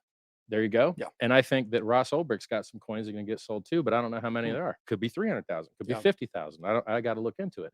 So as long as that Grayscale discount is there, you're telling me that Wall Street ain't going to take a free 50% profit buying that at a third discount when it usually trades at a 20% premium? Yeah. That I'm telling you, this is all dead cat bounces until that discount goes away. You said you think it's going to 11. I'm gonna throw up because your boy's locked in USDC and Hedron. God, why am I so smart? I didn't even think I'd be good at this. I feel like I am. Sometimes I'm diamond handed. I don't really sell much. So that's probably my best thing. I just swapped to USDC because I feel like that's the better way to do it. Everyone's freaking out that dump that Hedron charges did. How big was the dump? It just went up 16x in a month. People taking profits. That's all it Yeah. is. And again, that's why we don't look up charts here, Bullish. Like Bullish has never asked or thought, and Sam the same way. We kind of think on the same spectrum, I think, in that way. What's the point in bringing up the chart when it just makes people just misinterpret everything? But I'm going to step back into each portion of this, Bullish, and I'm going to ask you any questions too. Let's try and break. Yeah, because I missed a lot of it. So he was quick. He was in God mode. Like it was fast. So I know everyone here wants to pay attention to this, and as do I, because I have a lot of money in USDC right now, and I'm a little nervous. I'm a long-term thinker, so like I got all my hedges in. But let's go back to it and break it down one by one, right from when he cut this guy off. I told y'all I ain't never given a good time estimate on software in my life, and no one ever does. Everyone's off. It's done when it's done, Big alert for that. Y'all should listen because I own the world's biggest diamond. I own $10 million of watches. I own $3 million of cars. I twerk like a demon. They're making a movie about me. I called the top on the day. I called the 65K top, and it had been in profit every single day for a year and a half, except one day, the Judas candle, we made a 6% higher high from 65 to 69 and went straight down. Yeah. Everyone else said it was going to 100K. I called it right. I told you to pull your coins from Luna. I told you to pull your coins from Celsius directly. I mean, I can't do anything more for everybody, man. It's what they're asking for is before we wrap, we definitely need to see. I think it's a dead cat bounce. I think we're going to 11K. I think there's a 33%. Okay, so just like he has said the entire time. Now, I always defer my chart knowledge to Richard because he's seen this shit like the back of his hand because I'm not there yet. I haven't seen enough shit. He's seen this all. He was doing this shit when he was young, probably, like as far as business, learning all this stuff. He's sticking with 11K and he sees that premium and he's just putting the numbers together in his head. This isn't rocket science to him. Really, it's not. I don't think it is to anyone who knows these systems really intimately. It just takes time in the market. That's exactly what Richard has. Okay? We don't cry when Gunther sells. He just tells people he sells because he doxed his main staking wallet. Oof. I didn't have to throw that in there. % discount on Grayscale Bitcoin. They own 3% of all Bitcoin. I think the Mt. Gox coins are going to come out. I think the 70,000 seized from the Finex hacker could be sold by the DOJ instead of given to Finex. We'll see how it works out. And I think they're not giving that back. There you go. Yeah. And I think that Ross Ulbricht's got some coins that are going to get sold too, but I don't know how many there are. Could be 300,000. Could be 50,000. I got to look into it. So as long as that Grayscale discount is there, you're telling me that Wall Street ain't going to take a free 50% profit buying that at a third discount when it usually trades at a 20% premium? So what is he saying there, guys? He's saying that he sees the premium on the other side on the Grayscale Bitcoin, and that's going to get bought up before the market gets bought up. I dumped on y'all. Move on, Bullish. but that's what he's saying. So they have to buy that up before they buy this up because why you just value transfer. It's like if you're looking at, I want one PS4. This one's for $900. And this one's for $300. Same exact thing. One just has like a custodian that you really love or that you trust to a degree. It's so he's just doing the math, and I'm going to defer to him on that math. I have to because I haven't seen the market enough, and he's just been so rock solid. This is how I do everything in every industry that I mess with. The fitness, like I find these guys, and Richard's the guy for this shit. He's good at. That I'm telling you, this is all dead cat bounces until that discount goes away. You said you think it's going to 11,000? I do. Yeah. I mean, we've said 10 to 14. And it could go deeper. And here's the thing, you get the markets going up today and people. Don't forget it. He's hedging on the downside in his head.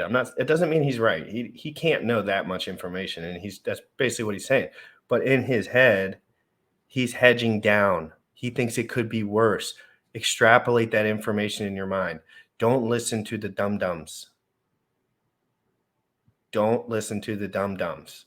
Listen to the guy who's been telling you to you straight about Bitcoin. This isn't about Pulse Chain. This isn't about anything. This is about the entire market dumping. This has all out of RH's control. So he's just reporting.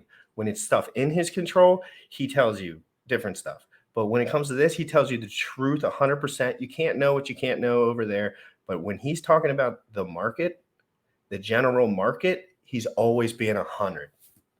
He is. He just does. Why would he tell everyone to be dumping the 5K or 8K or 11K? It's not really make a difference to him. He probably has all these assets himself, and he probably sold the top, so he doesn't really care. But now he's seeing what all the dum-dums are doing, and he saw Vitalik do something. He saw a lot of. He mentions Vitalik as a good signal. Guys, learn, think. You can extrapolate that information for the rest of your life. If you get Vitalik's wallet, watch all his streams, watch his shit. He'll tell you when he dumps. He tells you straight up. People excited. Ethereum's at $1,900, and look, I think there is a chance that we see the ETH merge, maybe cause a separation from Bitcoin and Ethereum for a little bit. Hope so. But what would you say to somebody right now that's looking at the prices and they're saying, "Man, things are going up right now. It's exciting. I need to go in right now." Like, what would you say to them? Look, man, go look back at the chart. How many other bounces you seen? Yeah. We bounced at I get excited every time. 40. We bounced at 30. Look, you are not, in my opinion, until grayscale discount goes away, and until all these dudes that bought JPEGs get washed out. If you bought $1 million JPEG, I need to see that go real close to zero. I want to see Michael Saylor start sweating and biting his teeth. Right? Yeah. He took on leverage. That's how smart people go broke. Ladies, liquor, and leverage. I told him. This other dude, Raul Paul, he says, I'm irresponsibly long Ethereum. It's the biggest position of my life. I'm like, bro, you're going to get ladies, liquor, and leverage. Stop, man. I was right. He was wrong. His options all expired valueless. Yeah. Price went straight down. Notice it's not ladies, liquor, leverage, and trading. He doesn't say trading. I want this word trading to die. I think it's the dumbest word ever. There's not a crypto person in the world who doesn't trade at least one asset for the other at some point. So some people trade once a quarter. Some people trade once a year. Some people trade 8 times a day. That would be problematic. That's what we call a dumb fuck in my industry. Okay. So, switching positions, hedging positions, a little bit different. And so ladies, liquor, leverage, not providing liquidity is not on there. He didn't snug that in there. Because he does it. 1 year time frame. I'll see you in a year, bro. You got wrecked, right? I called it right. Everyone else called it wrong. And until these dudes all get washed out, 3 Hours Capital, bankrupt. Yeah. Celsius, bankrupt. Mm-hmm. Voyager. What's his Voyager? Who Terra, else? Duck One. Luna. Yeah. And you know who else lost a little money? El Salvador lost money. Sailor lost $1 billion. That was always a bad idea. El Salvador's always been a bad idea. It drives me crazy. Like, oh, yes. I'm really surprised BitBoy takes the stance of El Salvador being a bad idea. Now, anyone that really knows how things work knows that everybody in that green room could buy more Bitcoin than El Salvador itself and probably have plenty left over. So if you really understand like the volume of dollars in the system and what matters, that what they're saying is absolutely correct. It was a horrible move. It's not a good adoption because every dude on Wall Street can buy the whole entire country's worth of Bitcoin in 5 seconds. So, and that's just my, I don't know the exact numbers, but come on, guys. I'm not a genius, but Jesus Christ. But BitBoy, is he turning around? Is GRC? I will never forgive him for his past. And I'd like to smack him right in the back of the head just once, and then I'd probably be square with him. Yes, let's let people in a third world country spend an appreciating asset. That doesn't make any sense. Yeah. Yep. And guys, Richard's in the spaces. If you want to support me, you stay right the fuck here. Right the fuck now. And you don't be a douche because no one cares. Richard's popular as shit on Twitter. Don't shill those other people's bags. Shill my show. I'm pulling it up right now. You won't miss a damn thing. I'm in my bag right now.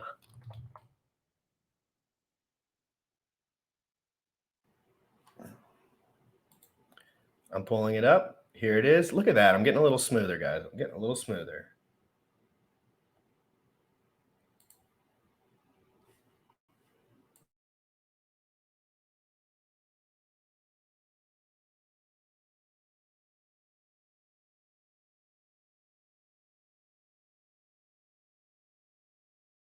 So yeah, I am pretty bullish right now. Is it possible for Bitcoin to go make new lows? It's possible, but I'm in long positions already, and I'll cut those positions if we cross 20,000. Richard, you were a lot. Yeah, Richard, you were a lot more. Good to have you back, man. You were very bearish on Bitcoin and crypto in general a few weeks ago. Now I know that the macro situation could change your perspective. Has your perspective changed based on the inflation numbers and other macro factors, or you No. still stand? No, Okay. you still have guys that bought JPEGs for a lot of money with the value still there. You still have a 33% discount on Grayscale Bitcoin, which usually trades at a 20% premium, which means it's half off. You still have 140,000 coins that will come out of Mt. Gox. You still have 70,000 coins that the Department of Justice will probably sell instead of giving back to Bitfinex. We'll see. You still have got, who knows, in between probably 50 or 300,000 coins sitting with Ross Ulbricht, which will probably get sold by the U.S. Marshals. You've got tons of sell pressure, tons of discount, and a relief bounce. You've got a dead cat bounce. And you could go look back in the chart and see a lot of other bounces. And this doesn't stop until everyone's liquidated and everyone is washed out and they finally sell the bottom and they finally capitulate, and then you can go back up. We just now had Hotbit close their website and close their withdrawals because, well, they're probably insolvent, is my guess, like so many other people are insolvent. And as the bear market runs a little bit longer, usually our last bear market lasted a year. This time it's extended, it's longer because they bought a fake double top on margin, which liquidated 3 Arrows Capital, which had El Salvador down, which had now Sailors down $1 billion or $2 billion, and no longer CEO of his own company any longer. All these scumbags that told you it was only going up forever need to get washed out and sell the bottom. Then we can actually go back up. So I think this is a relief rally. I think you might have a buy the rumor, sell the news event on the merge in Ethereum. I think that merge will release a ton of staked Ethereum. I think something like 10% of the total Ethereum supply is in staked Ethereum, which only releases when ETH 2.0 launches. I think that's a huge sell pressure. So, it's all fun and games. Enjoy the bounce. I like Greek candles as much as the next guy. Hopefully things can decorrelate. Like, Hex is up twice in the last few weeks. We went up 60x versus Bitcoin from my first 55% dip that Bitcoin did. So when it went from 65K down to 17K, or down to whatever 55% dip was on its first dip, Hex went up 60x versus it. It's still up 250x versus it. I don't know why anyone even bothers talking about it when everything outperforms it, including Dogecoin. Literally everything outperforms Bitcoin. I don't know why anyone bothers talking about it. It's garbage. Like if you buy that to try and make money, you ain't gonna make money. So going back to the crypto, just crypto in general, a general belief is that when the market is improving, is going up, when there's bad news, it's generally a bullish sentiment in the markets, and vice versa. When the market is dropping, even though there's good news, generally that's an indicator of a bearish market. Do you think that the buying power from a change of sentiment could make up, events such as the Department of Justice coins, Mt. Gox coins, Ross Ulbricht, I wouldn't be surprised if there's enough buying power. If we're in a bull market, there will be enough buying power to absorb these sales. No. Do you think there is a possibility that you wouldn't have a 33% discount on Grayscale Bitcoin, which holds 3% of all Bitcoin?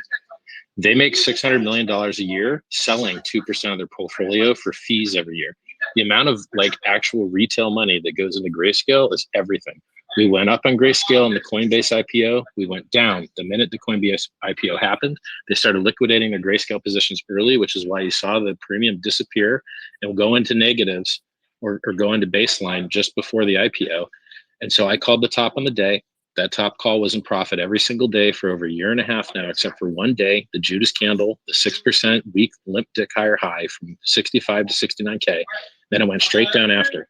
Everyone's excited thinking that there's a new bear market. But guess what, guys? It was 65K when I called the top a year and a half ago, and Bitcoin is roughly the same price now it was 5 years ago. Its performance is pitiful. It's buggy software. Its developers are leaving left and right.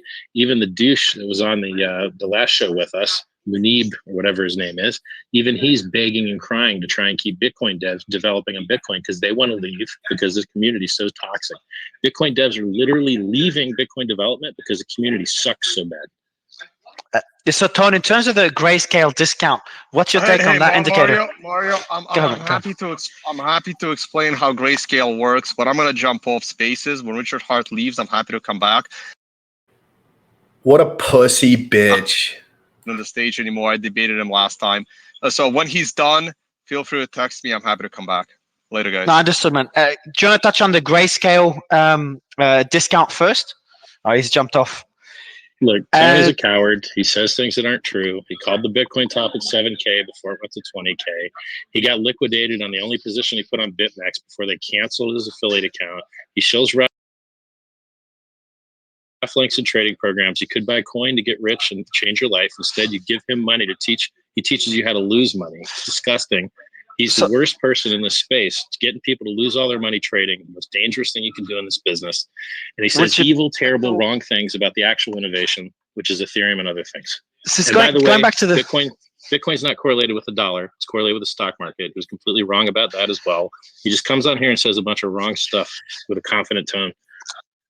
Richard, just going back to the market sentiment right now, do you think is there any macro indicators that could change your expectations on the market over the next few months? If they start printing money again for a laugh, then you'll go up against the dollar, but the dollar will go down against real world things. So you'll be up on paper versus the dollar, but you'll be even or down versus real stuff, which is what you really care about.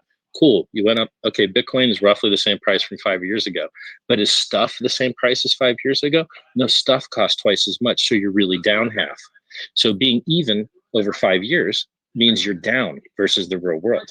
And furthermore, with this scumbag that charges paid programs and paid groups that didn't call the top of the day, like I did, that gets all his followers wrecked, which is why they're not in my threads bragging about their gains. Before we go back, I know you and Ton have a lot of disagreements. Just going back to the market, you also touched on the NFT market as well, and you still think they're overpriced. We did have a big discussion about it a few weeks ago.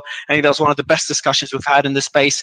We hit record numbers when we talked about your take and other people's take on NFTs. And I think you and Tone actually agreed on a lot of points there. Do you still think the NFT market, after the correction we've just had, is still inflated? We had a 90%, 95% correction. NFTs are like games. People get bored of games. StarCraft used to be awesome. I used to play a lot of StarCraft. But then StarCraft 2 came out. People stopped playing it. Then StarCraft 2 was okay for a while. But then they got bored of it. So now everyone plays Dota and League of Legends and a lot of other stuff. And so people are used to getting bored of games and they move on. That's why boring things like Bitcoin, like Ethereum, like Hex, that just have a very simple single function that they perform, are unlikely for people to get bored of them because they serve a purpose. But any of these hype, I buy this thing because it lets me talk to other people, that doesn't sound capital efficient to me. Why don't you just try emailing them or going to a Lamborghini meeting or a Rolex meetup or anything? Like they're games, they're pseudo gambling. Instead of spinning a roulette wheel and choosing a number, you're choosing some serial numbers loosely related to JPEGs, which may or may not still be hosted on the internet. So like and by the way, like IPFS, maybe that saves you, maybe it doesn't. Look at what happened in Tornado Cash.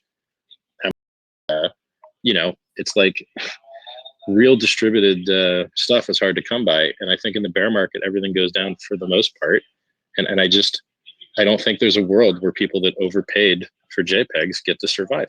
I think they have. It's just like buying CryptoKitties in 2017, except instead of cats, they're monkeys. The difference in CryptoKitties, though, the utility wasn't the best, and it was inflationary. So there was an infinite number of CryptoKitties. But when you look at something like Punks, CryptoPunks, which I'm a fan of, Apes, which you could breed your cats together. That's more utility than the monkeys. You can't breed the monkeys together. There was actually more utility in that project.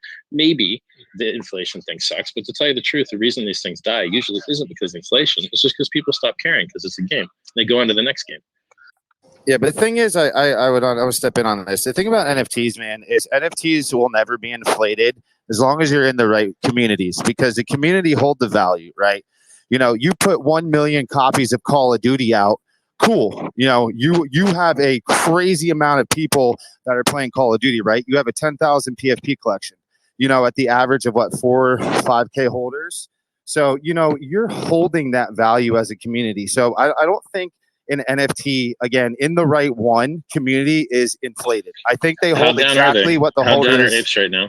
How down are apes right now? You stop percentage-wise? comparing it. There's 10,000 other collections out there. Quit comparing apes. I hate when people compare apes. Okay, well, pick anyone you want, bro. I'm literally just asking you a straight, legit question with like no The angle. legit I'm literally question is they curious, like minted how for down are they NFTs right minted now? for they're not down. They minted for $280. Apes are not down. They're actually still up. Thank you very much. We measure, like, pain to we come. talk down, not They're from not down. launch. Thank you very much. Right, So but- they've yes, only been but if around you for a use- year. They're not down. Thank you very much. Bro, if you So use don't that measurement, apes. thank It's you very dumb. much. Thank you very much. Thank you very much. Just You like sound your silly, hex bro. coin, Stop. you know, just like your hex coin. My How hex down coin's is your up hex coin? 1,000x. With My that hex guy, coin's up 1,000x right now. but we can look, 1,000x. but Richard, you can make the same argument for Bored Apes. You know, the price, even though corrected heavily, like Hex and any other altcoin, it's still way above the mint price. Bro, you just dodged the question. Why don't you guys just be honest? What's and measure from the question? top? I'll try to take it. So the correction of Bored Apes, if you measure in dollar terms, was, you know, a lot heavier than in ETH terms, but yeah, it did correct it heavily. It's still priced at a pretty good, you know, if you look at Bitcoin or any crypto back, you know, a few years ago in 2017, we saw pretty heavy corrections of blockchains that are doing extremely well right now. I think the Guys, correction is it's not a scam. Listen, you're defending it with scam tactics, okay? What you're doing right now is pretending that local tops don't exist, and therefore you can never measure a dip. You can never see how the recent guys are down because it used to be so much lower. If you're going to play that game, then no one can ever talk about a dip in Bitcoin because it launched at a penny. And so now we can never talk about dips because it's up from a penny. And it's just stupid scam tactics. There's a chart. You can measure the chart. They have websites that show you the floor price, and they show you how the floor price has moved. I asked you a simple, honest question that you guys should know the answer to, which is how down are NFTs, and you're lying to my face telling me that they're not down. Okay. Because No, they they're used to be down. They're cheaper. down. No, they're down. Look, They're I down agree with from you. a They're down, high, but is that just like your Yeah. scam coin as well. So our scam Is that- NFTs are down like your scam coin. So is that so? Personal. Hold on, guys. I gave my coins away for free to Bitcoin holders. They're up 250x versus Bitcoin from January 5th of 2020. They're up 1,000x against fiat. They're up My a coin ain't like your coin. almost My zero. coin's amazing. So Richard, and would you innovative, and your coin's a JPEG. Richard, I have a quick question for you. Would you agree that if an asset corrects heavily, doesn't mean it is or isn't a scam? There's many I other agree indicators. 100%. I agree Okay. 100%. And I agree So- that Amazon dropped 95%. And I think in crypto, if you measure from the top down, you're stupid because these things usually go up and to the right. You're smarter to measure from the bottom up. But why not just be honest and do both? Which is why I post the chart from the beginning and I show every dip and I show every pump. And that's how you really reason about these things, is visually showing 20 dips and 20 pumps. And then you don't have this cherry picking, lying with statistics crap that everyone does. So my next question is, I wasn't a supporter of NFTs when I should have been. There's 99% of NFTs are scams, the same way 99% of coins back in 2017, 2018, even now are scams. Would you call, I'm not saying whether they're inflated or not, but would you say the blue chips, punks, apes, I'm not talking about art, I'm talking about the PFPs. Would you say they're scams, or would you say they're just inflated, but you do see some sort of utility? I'm not saying you're a fan of the utility, but you see some sort of utility. You're muted, man. You're muted, Richard. I'm sorry. Thanks, bro. I don't think they're scams. I think they're collectibles. And Beanie Babies were popular. I own the world's largest diamond, but maybe people don't like diamonds anymore one day. So I paid $4 million in crypto for it. I think I got a sick deal. I would have paid 20. I think it's a huge flex, but look, maybe one day people don't like black diamonds, or maybe they don't like diamonds at all. It is a collectible, and you're playing the game of what is the inflation rate and supply versus what is the rate that you can get new users to adopt and hold. And so just like, I got to de-educate people of all the silly things they think that are wrong. So for instance, people think inflation's bad. Okay, well, let's play that game. When did Bitcoin make the most gains? When its inflation was exponentially higher, doubled and doubled and doubled. When its inflation was 8 times higher was when it had the sickest gains. And when has it had the limpest, weakest gains? When its inflation has been the lowest. And so I have to de-educate everybody that for some reason just can't read a chart. And like, it doesn't, like, your inflation on these things isn't what matters the most. What matters the most is how quickly you're on-ramping new users, and are those users buying and holding.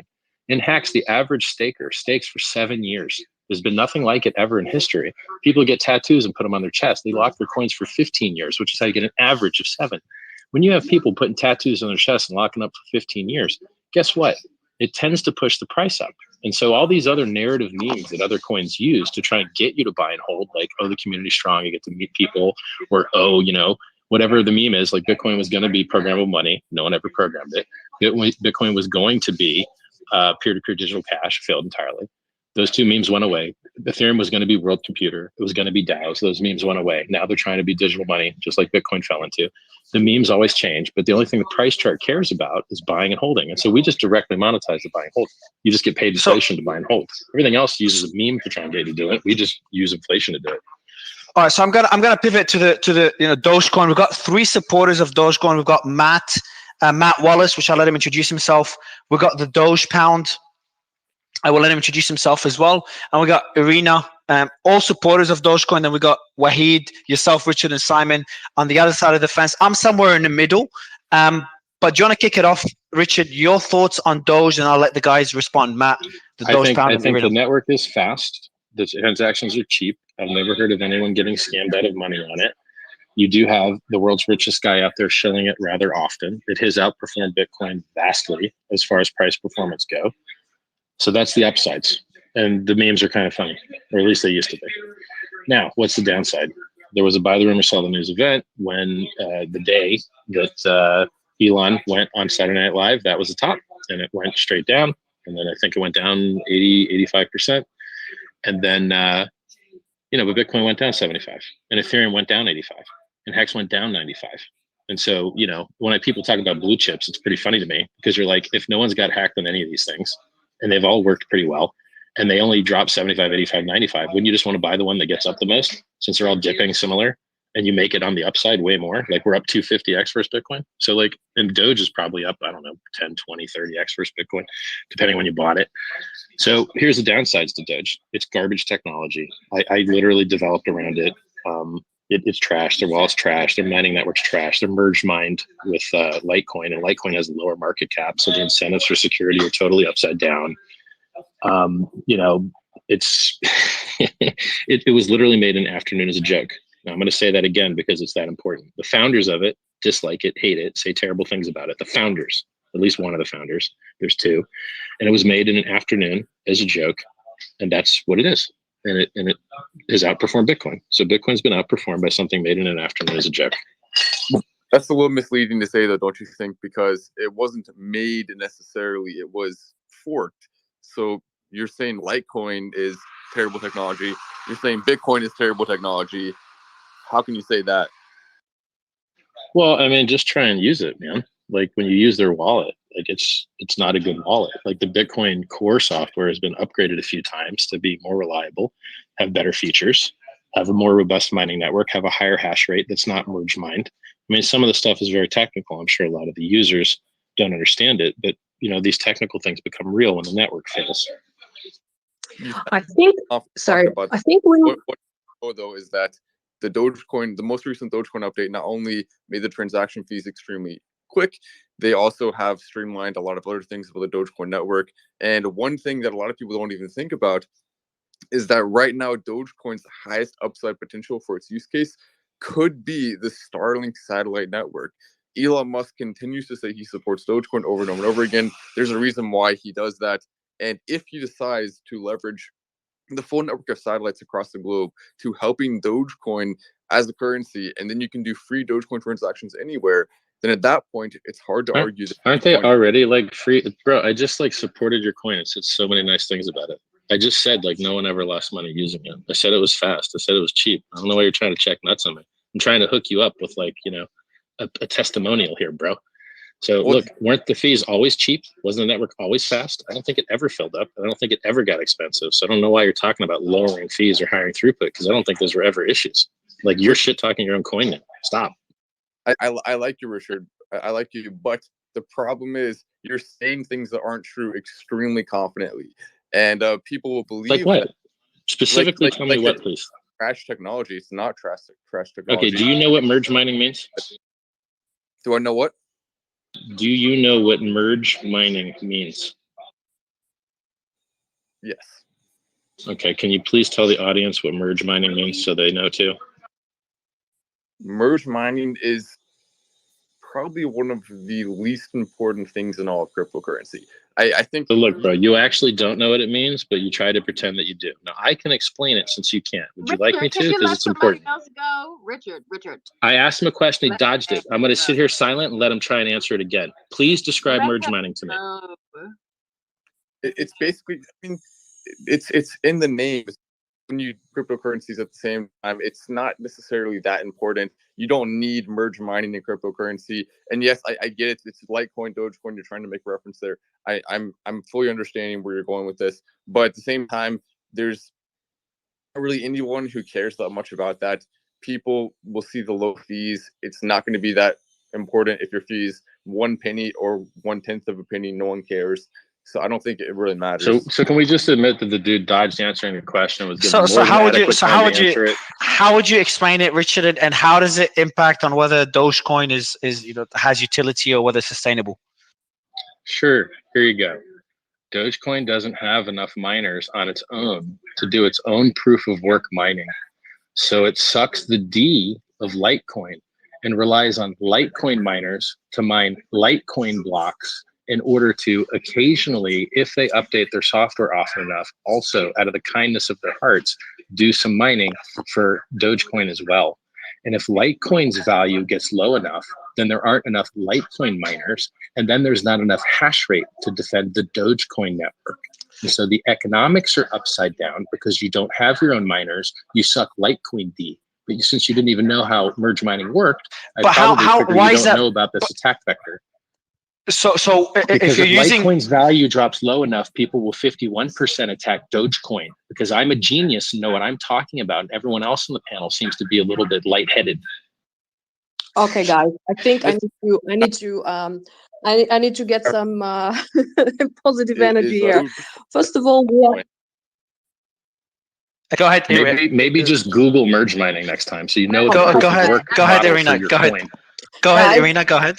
Yep. Guys, let's start from the very beginning. What are we debating? We're debating Dogecoin. What are we debating? Dogecoin is a meme coin. Shall we all agree on that? Yes. Was it created as a joke? Yes. Is the richest man in the world pumping it on his Twitter because he's got large bags? Yes. Now, the problem is, what's the problem? I don't see what's the problem. The only problem is if we have, let's say, naive or not very experienced investors coming in and trying to put their money into Dogecoin, believing that it's somehow better than Bitcoin. That's the problem. But otherwise, if you're putting in, $50 as a joke into a meme coin because you like you like community and the memes are cool, like I like Matt and I love his community and we hang out and we make jokes, and what is wrong with the Dogecoin as a principle? I don't see anything wrong. You want to know what's wrong with it? I'm going to tell you what's wrong with it. Please. People are putting their life savings into a joke that has very little development and relies on the price of Litecoin for its security model. And furthermore, we have real innovation in cryptocurrency like on-chain exchange, where you don't have to lose your money when the exchange jacks you. So Hotbit just turned off their website. Hotbit just turned off deposits and withdrawals. Hotbit appears to be exit scamming. And guess where people have to go to trade their Dogecoin? They have to suck middleman D. They have to beg and pray that these exchanges give them their coins when they send them there to trade them for something else. But in Ethereum, you don't have to use these middlemen. You don't have to take counterparty risk. You can trade peer-to-peer with only smart contract risk, no middlemen, no counterparty risk. That's innovation. You want to get a stable coin, de-risk from Dogecoin, you got to go through a middleman again. But in Ethereum, you don't. And so we have better technology, EVM technology with stable coins on it, an on-chain exchange where you don't have to use middlemen or rely on Litecoin for your security, which has a very low hash rate to start with. But you guys are okay with a funny meme and you're willing to risk your life savings on it when better technology exists. Yeah, or rely on Twitter posts to pump your bags or inflate your bags, deflate your bags. First of all, I never said that Dogecoin is the best technology. First of all, I never said that. It would be stupid of me to say that. Secondly, the best. So Matt, I'll let you. Matt, I'll give you the mic right after Irina as well, and I'll probably ask you a question that will be pretty relevant. But Irina, go ahead. And secondly, I did say that it is horrible where people YOLO their life savings into a meme coin. Absolutely. Whether it's under false understanding, whether it's because somebody misled them, whether it's because they're thinking Dogecoin is somehow superior to everything in the world. Absolutely. But if you throw 300 bucks into Dogecoin, that's the money you can afford to lose, and you like being part of the community. There's nothing wrong with that, as long as you're being part of this this meme community for a proper reason, not because it's the best technology or not because you're planning to make your life savings on that. I personally made shit money on Dogecoin, but I can afford to lose money. I can afford. So those who can't should not putting their money neither into Dogecoin, neither into Bitcoin. They should probably, stay safer in fiat. We're talking about, pensioners who are about to get retired. We're talking about your college funds for kids. So, I mean, you guys blow up the environment, right? Like, your proof of work. Like, the reason Elon doesn't accept Bitcoin for cars anymore is because it's bad for the environment. Your proof of work coin that nukes the environment too. And the more valuable your coin is, or the more valuable Litecoin is, the more you harm the environment. Why don't you upgrade to proof of stake? Why don't you become an ERC20? Why don't you have on-chain exchange? Like, there's such a better world available to you, and you guys are never going to get there because you don't even understand the technology. You just bought a meme. Richard, I have a. Who you guys? Let's. No, he means he means Dogecoin supporters. Richard, I have a question for you. If there is utility, I'm not saying there is. I'm not saying there isn't. If there is utility to Dogecoin, would that change the argument? I think it serves its purpose. People do it because it's fun. Hopefully they don't get wrecked. Nobody lost any money on it from a network perspective yet.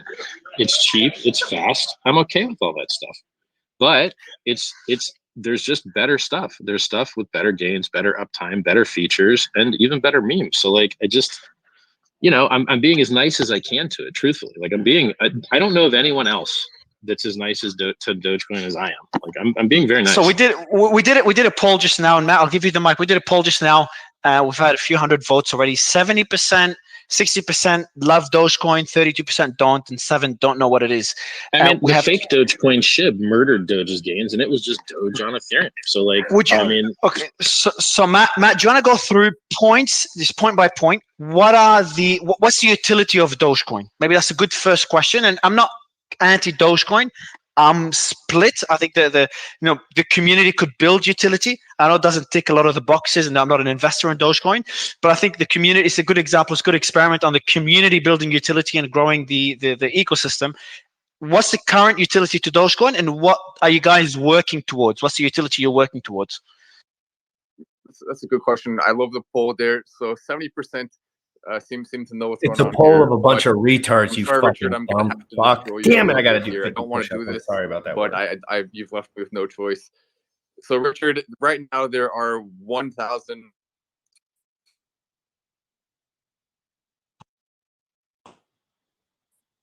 The U.S. 19%, 13%, 5% in France, and so we're looking at that compared to. Yeah, he is. Matt, are you there, Matt? I can't hear him. He's breaking up. Matt, are you there? I want destroyed. Yeah, I know. Let's give him. Yeah, just give him. Yeah, Matt, you gotta. I'm actually waiting for this too. Hey, what's up, David? What's up, man? I know you and Richard had a great interview. I was listening to it. But Matt, let's just see Matt's connection if we can fix it. Matt, are you there? All right, so Romy, if you can just DM Matt and have him. Yeah, so Romy, if you can DM Matt and have him fit. Matt, are you there? Yeah, I'm here. Can you hear me cool, now? man, cool. Yeah, it seems good now. Yeah. Now let you stop it. Can you start again? What's the utility? Or you said you're going to destroy Richard. We'd love you to go through your points. Richard's going to give you time to go through them and respond. Yes. So what I was saying is that I hate to do this, Richard. Unfortunately, I'm going to have to destroy you right here. And sorry about this in advance. So the way I'm going to do this is first start off by saying right now Litecoin has 1,112 nodes currently mining it, compared to Dogecoin, which has Google over 5,000 nodes mining. So Dogecoin not at all reliant on Litecoin, not even a little bit. Significantly larger market cap. and it's really not even particularly close when it comes to Dogecoin and Litecoin in comparison. And so really Litecoin's actually more dependent on Dogecoin at this point than anything else. Then second of all, oh man, is this still not working? I admit. Fuck, you're choppy again, Matt. Man, it's not gonna work if you're choppy. You're not gonna Is be. it so odd? What's odd? Okay, can you hear me now? Yeah, we can. Yeah, it chopped up. But we heard the first point about Litecoin depending on Dogecoin and the number of Dogecoin nodes. I'll let you continue. What's the second point, man? Matt, you can't So- destroy nobody. We can't hear you. Yeah, it's very unfortunate. Yeah, we can hear you now. Can you hear me now? Yeah, at all? man, we Okay. can. Yeah. Okay, so here's the problem. I'm actually at my first rental property that I purchased, and they're doing construction downstairs and using up a large amount of electricity. I imagine. I don't know what the deal is, but anyway, I can't be down there because it's too loud, and that's where the strongest internet connection is. So it's a little bit difficult, but it's what it is. Man, we can hear you fine now. Okay, perfect. Yeah, I believe they stopped doing stuff down there. So that's the first point, that Dogecoin has significantly more miners than Litecoin currently running, more nodes on the network. You can go look at the Dogecoin node map right now if you want to, and I only think that will increase even more. Elon Musk, he has the ability to buy a crazy amount of nodes and start running them anytime he wants, and then he could burn off that Dogecoin. That would be really cool. That's one potential high upside use case with Dogecoin. Then we move on further, and Dogecoin, you clearly see it's the greatest technology of all time once you realize that you can buy stuff with it on the Tesla website. What other cryptocurrency can you buy things with? Nothing. Richard's right. They stopped accepting Bitcoin at Tesla, but they're still accepting Doge. And I believe they will accept it store-wide. But then you could argue, well, then they can't sell it though, right? Because Elon Musk would never want to sell Dogecoin. Well, then here's where you're wrong about that. They can use it for things like, for example, they can use it to pay employees in Dogecoin. Now, here's why it's the greatest technology of all time. Employees would love to accept Dogecoin.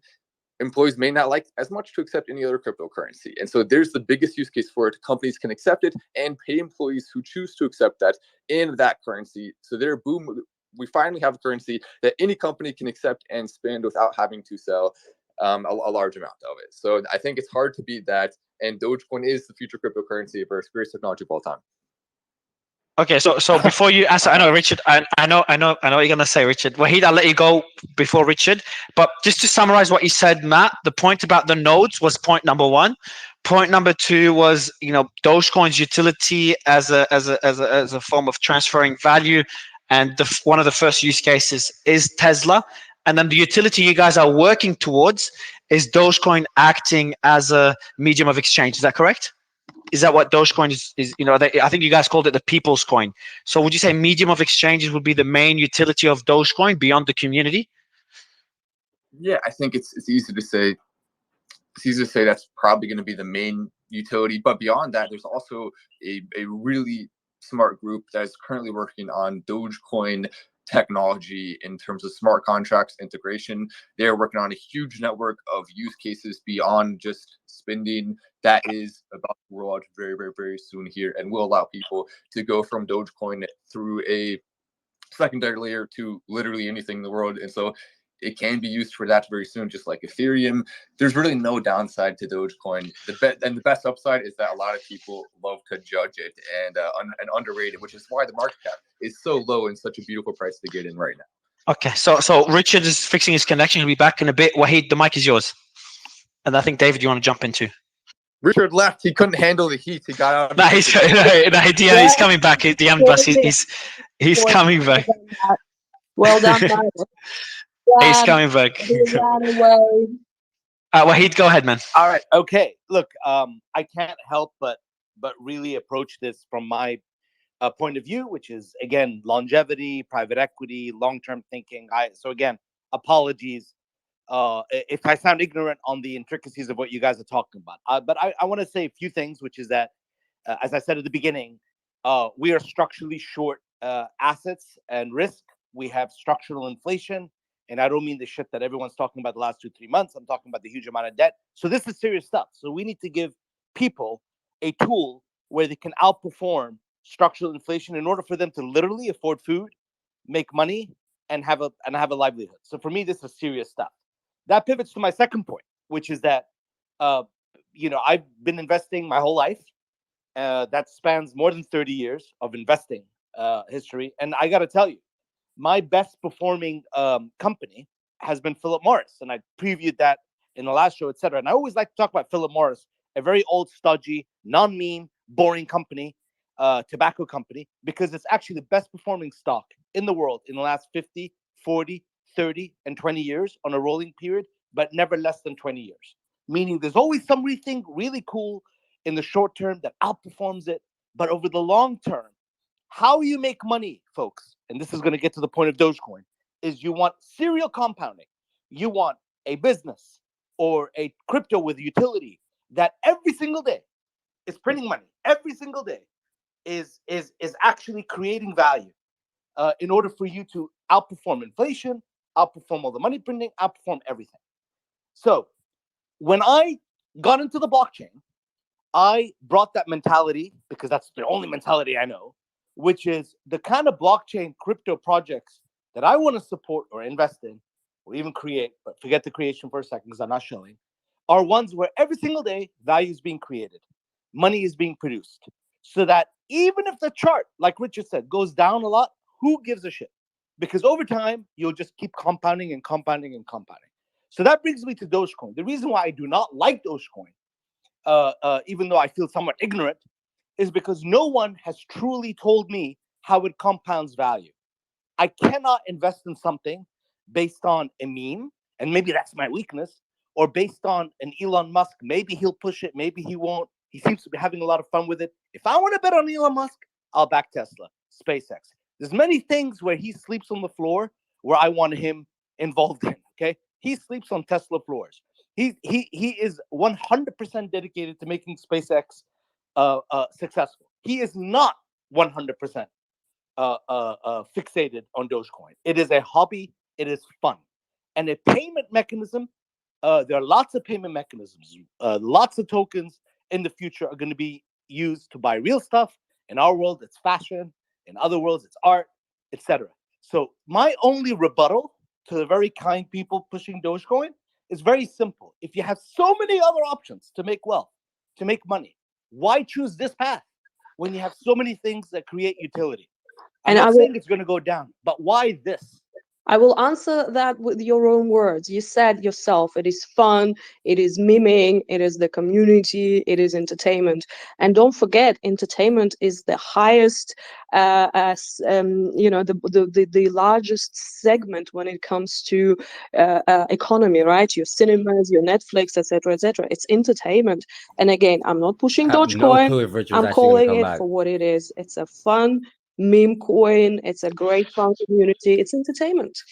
But would you? So, It's done a better job than any Bitcoin maxi at actually driving people into Bitcoin, which is fact. If you look at the numbers, more people joined Bitcoin from Dogecoin because in 2021, when the whole meme economy blew up, you had a bunch of people who obviously were or had a bitter taste in their mouths from listening to maxis all day, go into the Dogecoin community, get into Dogecoin, and then 2 or 3 weeks later get into Bitcoin because the community, because it's fun, would explain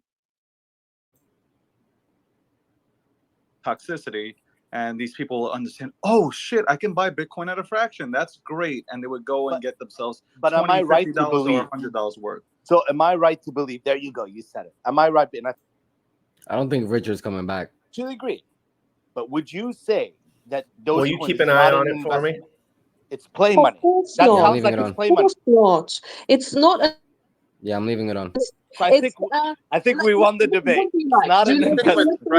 Fluctuation. Well, I guess I'm ribbing you guys a little bit. I'm having fun here, but you know what I mean. I guess if you went and got it when it was under a penny, and it went up to 74 cents, I don't know who would, somebody who would exit close to the top. I think they would disagree with you in terms of investment. At some point, it was. I could have gone to it brought you Chicago back and bought more that lottery ticket last week and got a Well, 1.3 I mean, everything essentially in this space is a lottery ticket. If you actually look at everything from This what it is what I everything's disagree. I speculative. disagree with that. We are not Okay. lottery tickets. You all can right. So create tell me what projects tell me that what create isn't a value. lottery ticket.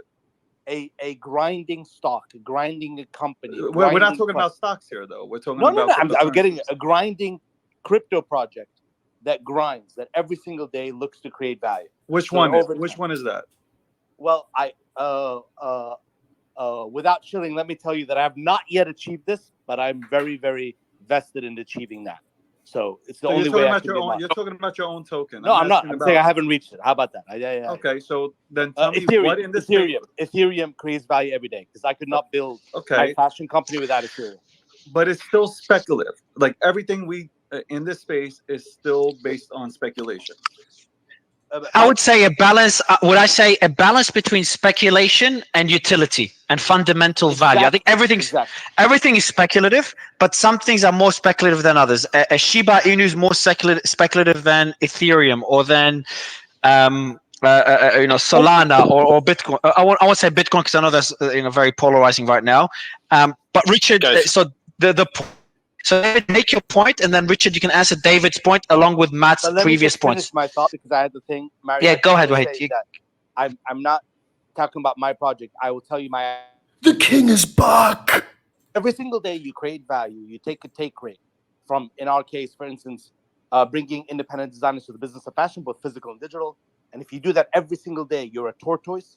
Over time, you create value. No different to Philip Morris, which no one ever gets right. No one can guess that that's the best performing stock in the last 50, 40, 30, and 20 years, but never less than 20.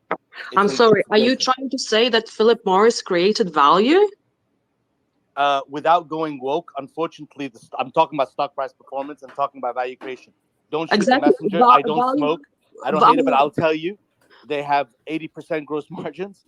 So yes, they've compounded more growth. Just talking monetary value arena, just to be clear. No, I hate Philip Morris as a principal. I'm not a spec. Let's think about the monetary value. How much governments are having to spend to look after people dying of cancer? I mean, monetary value have to be looked in not in the vacuum, but overall, right? So I would argue with you there, and I think that's completely missing the point of monetary value. Sorry. So I got Richard. Go ahead, Richard. I'm in Bitboy Crypto Studio right now, and so I have to 100%. run to go hang out with my man. And I just want to finalize this thing with one statement: games are fun until they're not, and then people stop playing them. If you want to play with meme coins, people be launching meme coins with Pulse in their name all the time. Somebody launched a Pulse Dogecoin. It went up 10x over the last couple weeks. So if you're into memes and you like pictures of dogs, there's a Pulse Dogecoin. And there's going to be tons and tons of more, because literally I'd rather have dog coins on ERC20s that have perfect flawless operation with huge amounts of hash rate. I went and looked it up how much hash rate there is on LTC plus Dogecoin, and it's only 500 terahash. Ethereum's got, 1,000 times that hash rate. So if you want more secure, you want on-chain exchange, you want stable coins, you want time deposit, you might as well take your meme pictures and go ahead and do Pulse Doge and go look at the price chart and go do that on the Ethereum network. It's more safe, it's more secure. These guys don't even know nothing about technology, and Elon don't care about his technology. Elon's saying stupid stuff like let's improve the throughput. Throughput's fine. Let's lower the fees. Fees are fine. What you guys just need is more people to buy your bags. You don't even need better technology. Anyway, I appreciate you guys. I'm going to give you all a bunch of free coins. If you go to pulsechain.com, this is the world's largest airdrop. You can go play with your coins right now for free. You can go not get wrecked in the bear market, not trying to chase in the bear market, getting wrecked. Just go play with your free coins on the testnet. I'll see you later, guys. Ciao. Thanks, Richard.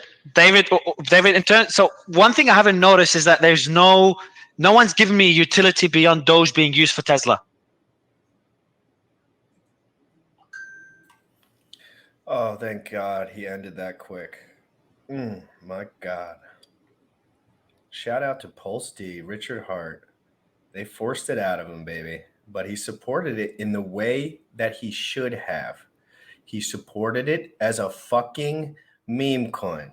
So if you're gonna have a meme coin, why not have the best meme coin? One given away for free to hex stakers. And I've always agreed with that sentiment.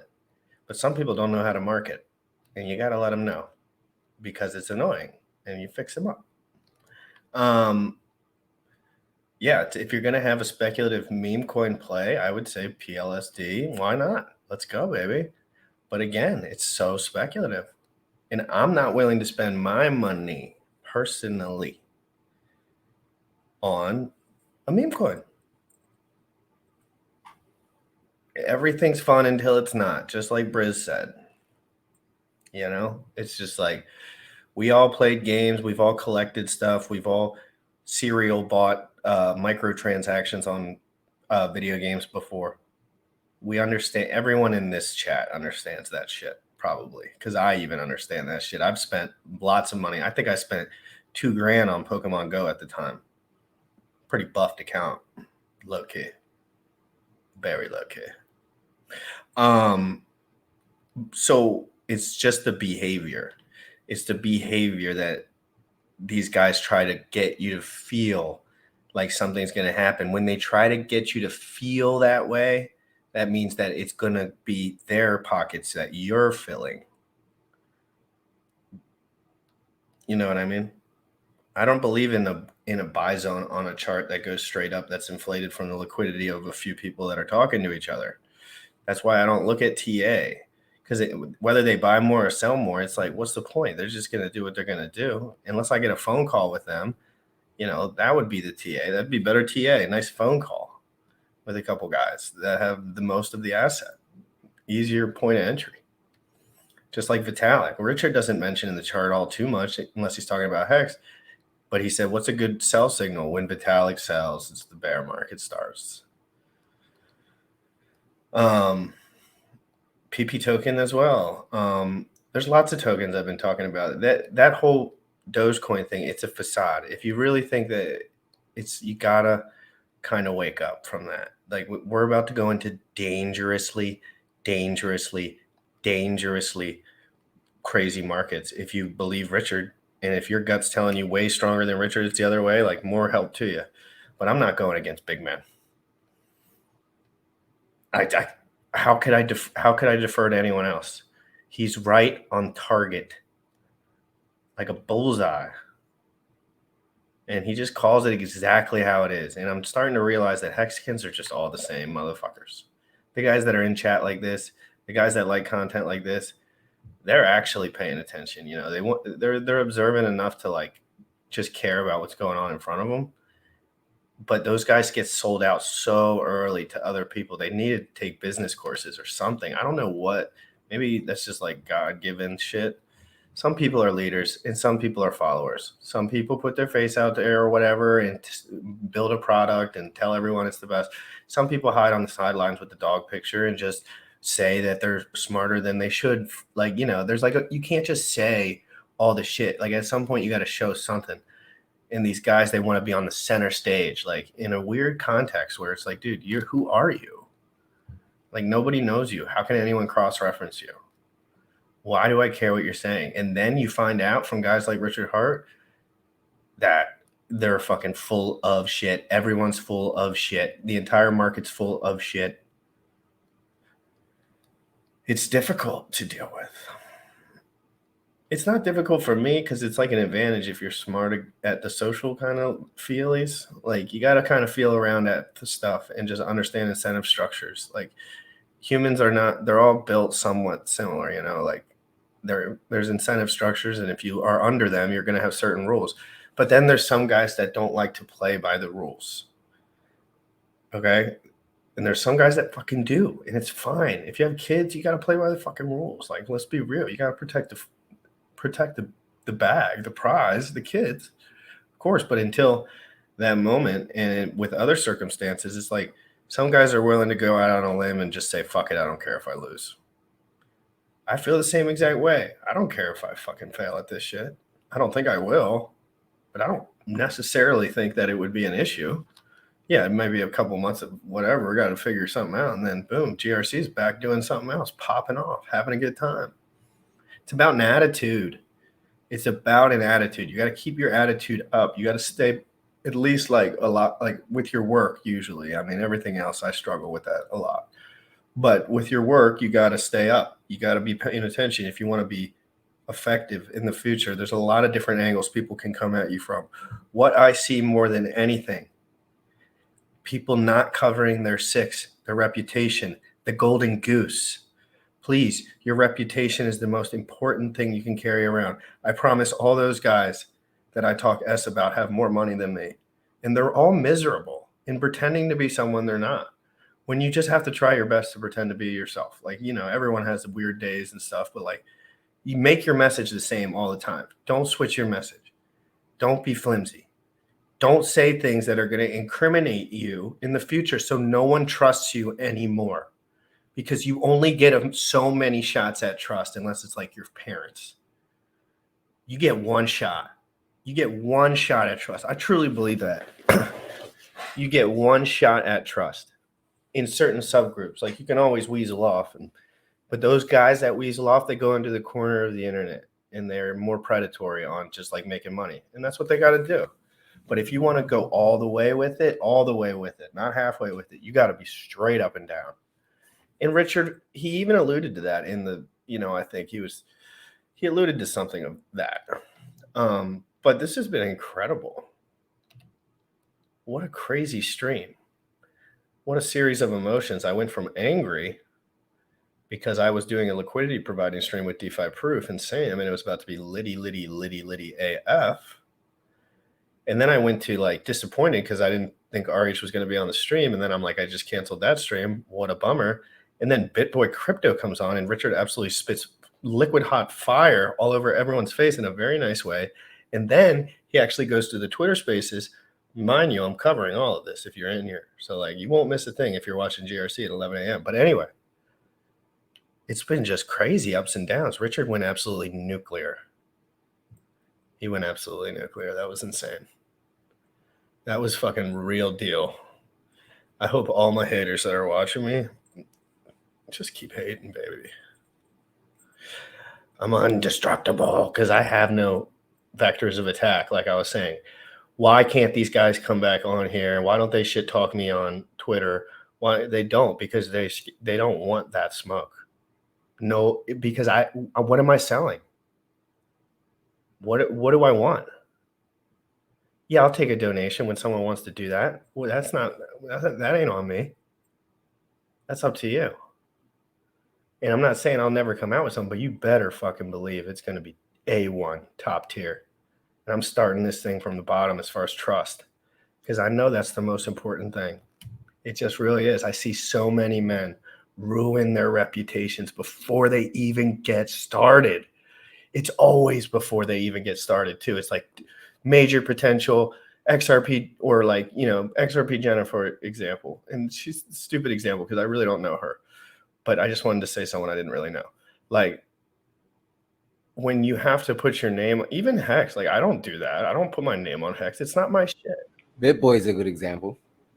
Yeah, like BitBoy, for example. I will always hate BitBoy. Why? Because in the early of his career, he had no intellectual integrity and he only cared about money.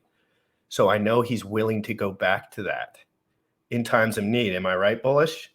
You know, peoples. They'll always go back when they need it. We call them flip-floppers. Yep. And then there's guys like Bullish. There's guys like me that are just like, fuck it. Like, shit's going to get rough sometimes throughout your whole entire life. But you just got to take those L's because you got to learn from them. You cannot sell out. You cannot get that quick bag off of nothing unless it's LP with a fat stack. But you got to earn the fat stack. In this world, especially, once you lose credibility, that's it. And, you know, same thing in the real world. You know what I mean? Like, yeah, you can try to, like, you know, be slick and everything, but at the end of the day, if you want to be able to sleep at night, you got to stand on your toes. Or if you want to be the best. Well, even the best, but, you know, or like the good, really good, or like impactful at what you're doing. Like, I really do feel like to really punch hard, there has to be a part of you that's being like look last night with Alex. I'm sure Alex sleeps well that night. You know what I'm saying? Like, yeah. I'm sure he sleeps well at night. No freaking out. He's not freaking out. He's not screaming. He's not all over the internet saying blasphemy. Just look at their people. Just watch them. If it seems irregular, there's either a really good reason for it or they're just playing. They're just playing on you. And it's usually the latter. There are exceptions, though, so you got to stay focused. But, yeah, BitBoy can eat a Red Bull can. Exactly, dude. Because when I was brand new, BitBoy was telling me XRP was going to $300. Richard was not doing that. And he has thousands of episodes. He doesn't erase them. He doesn't really care. But I'm not saying he's not like a chill dude, but like, again, he's kind of on that like chill dude mode. Like he's not like Richard where he's like, listen to me or you're dying. He's like an entertainer. So like he gets a little of that edge. But anyway, guys, it's been an amazing stream. If you don't mind hitting the like, I'll show a couple of things before we go, just because there's viewers in here and it's just been an abnormally long episode. Smash that like though, guys. I'm really trying to punch for it, baby. I'm getting right in my groove too, to be quite clear. Whoops, I'm just gonna drop a link down below, guys. Of course, I love getting donations. I am in a transitionary period in my life, but I'm enjoying the fuck out of it. I don't really care if you send me anything, but if you want to and you're rich as fuck, go ahead. Do what you gotta do. But anyway, guys, it's your boy GRC. Every single day at 11, I'm going to play the golf. I'm going to play the golf Vegas KSB.TV, guys. You understand what I'm saying already. I've said it too many times for you not to know. I'm going to Vegas. I'm going to Vegas. Golf, crypto, camaraderie, brewskis, marijuana joints. All of these things will be waiting for you there, along with crypto prizes. And if you're not a golfer like GRC, I am not a golfer. Dude, party. Let's get some pictures. Let's get some drinks. Sponsorship, stuff like that. If you have a crypto, you want to sponsor, hit me up or hit Bullish up or hit Black Hexagon up on Twitter. And you can sponsor a hole or something. Because this is a crypto event to support Pulse Chain and all of that stuff. And we love all that. Guys, check out the promo. KSB.TV presents the Pulse Masters Golf Tournament. We have 2 shotgun times, 7:30 a.m. and 1:30 p.m. Registration is 1 hour prior. The Concord course offers a 7,034-yard par 72 layout with Bermuda fairways and large greens. The spectator pass is $55.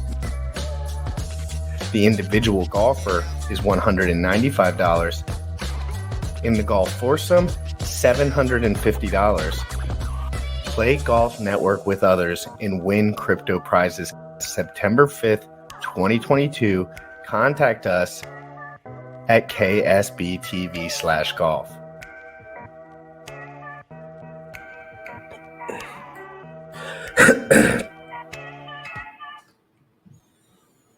You already know what it is, fam.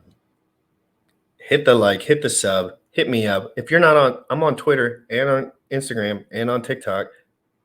And I got YouTube shorts and stuff. Guys, I'm trying to learn and do all this stuff, and it's fun. It is a little stressful, but it is fun. Hit the like. Support me however you can, guys. You know I'm leaving it with Richard Hart. Bought my Hex from the start. DeFi proof, guys. Really the best song in the world. Young folks, you dripping on them motherfucker. Richard Hart. Richard Hart. Bought my Hex from the fucking start. .1 every day we mark. Bought my Hex from the fucking start. Sacrificing all this bread like I'm Richard Hart. Got paid on big payday and I had a hairy start. Now I'm checking on my pulse just to check my heart. Bought my Hex from the fucking start. Sacrificing all this bread like I'm Richard Hart. Got paid on big payday and I had a hairy start. Now I'm checking on my pulse just to check my heart. Checking my MetaMask moving. Look at the Hex, he is mooning. Looking at why they be choosing. Peter is why they be losing. Pull chains out, now get me a check. He's gas up and it got me a mess. Remember the times he died, collect. Hex had me eating, I'm dying in the best.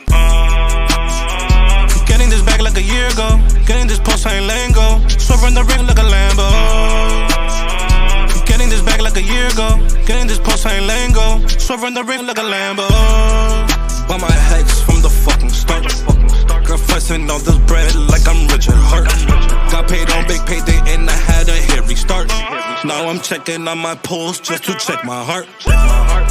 Buy my hex from the fucking start. Sacrificing all this bread like I'm Richard Hart. Got paid on big payday and I had a hairy start. Now I'm checking on my pulse just to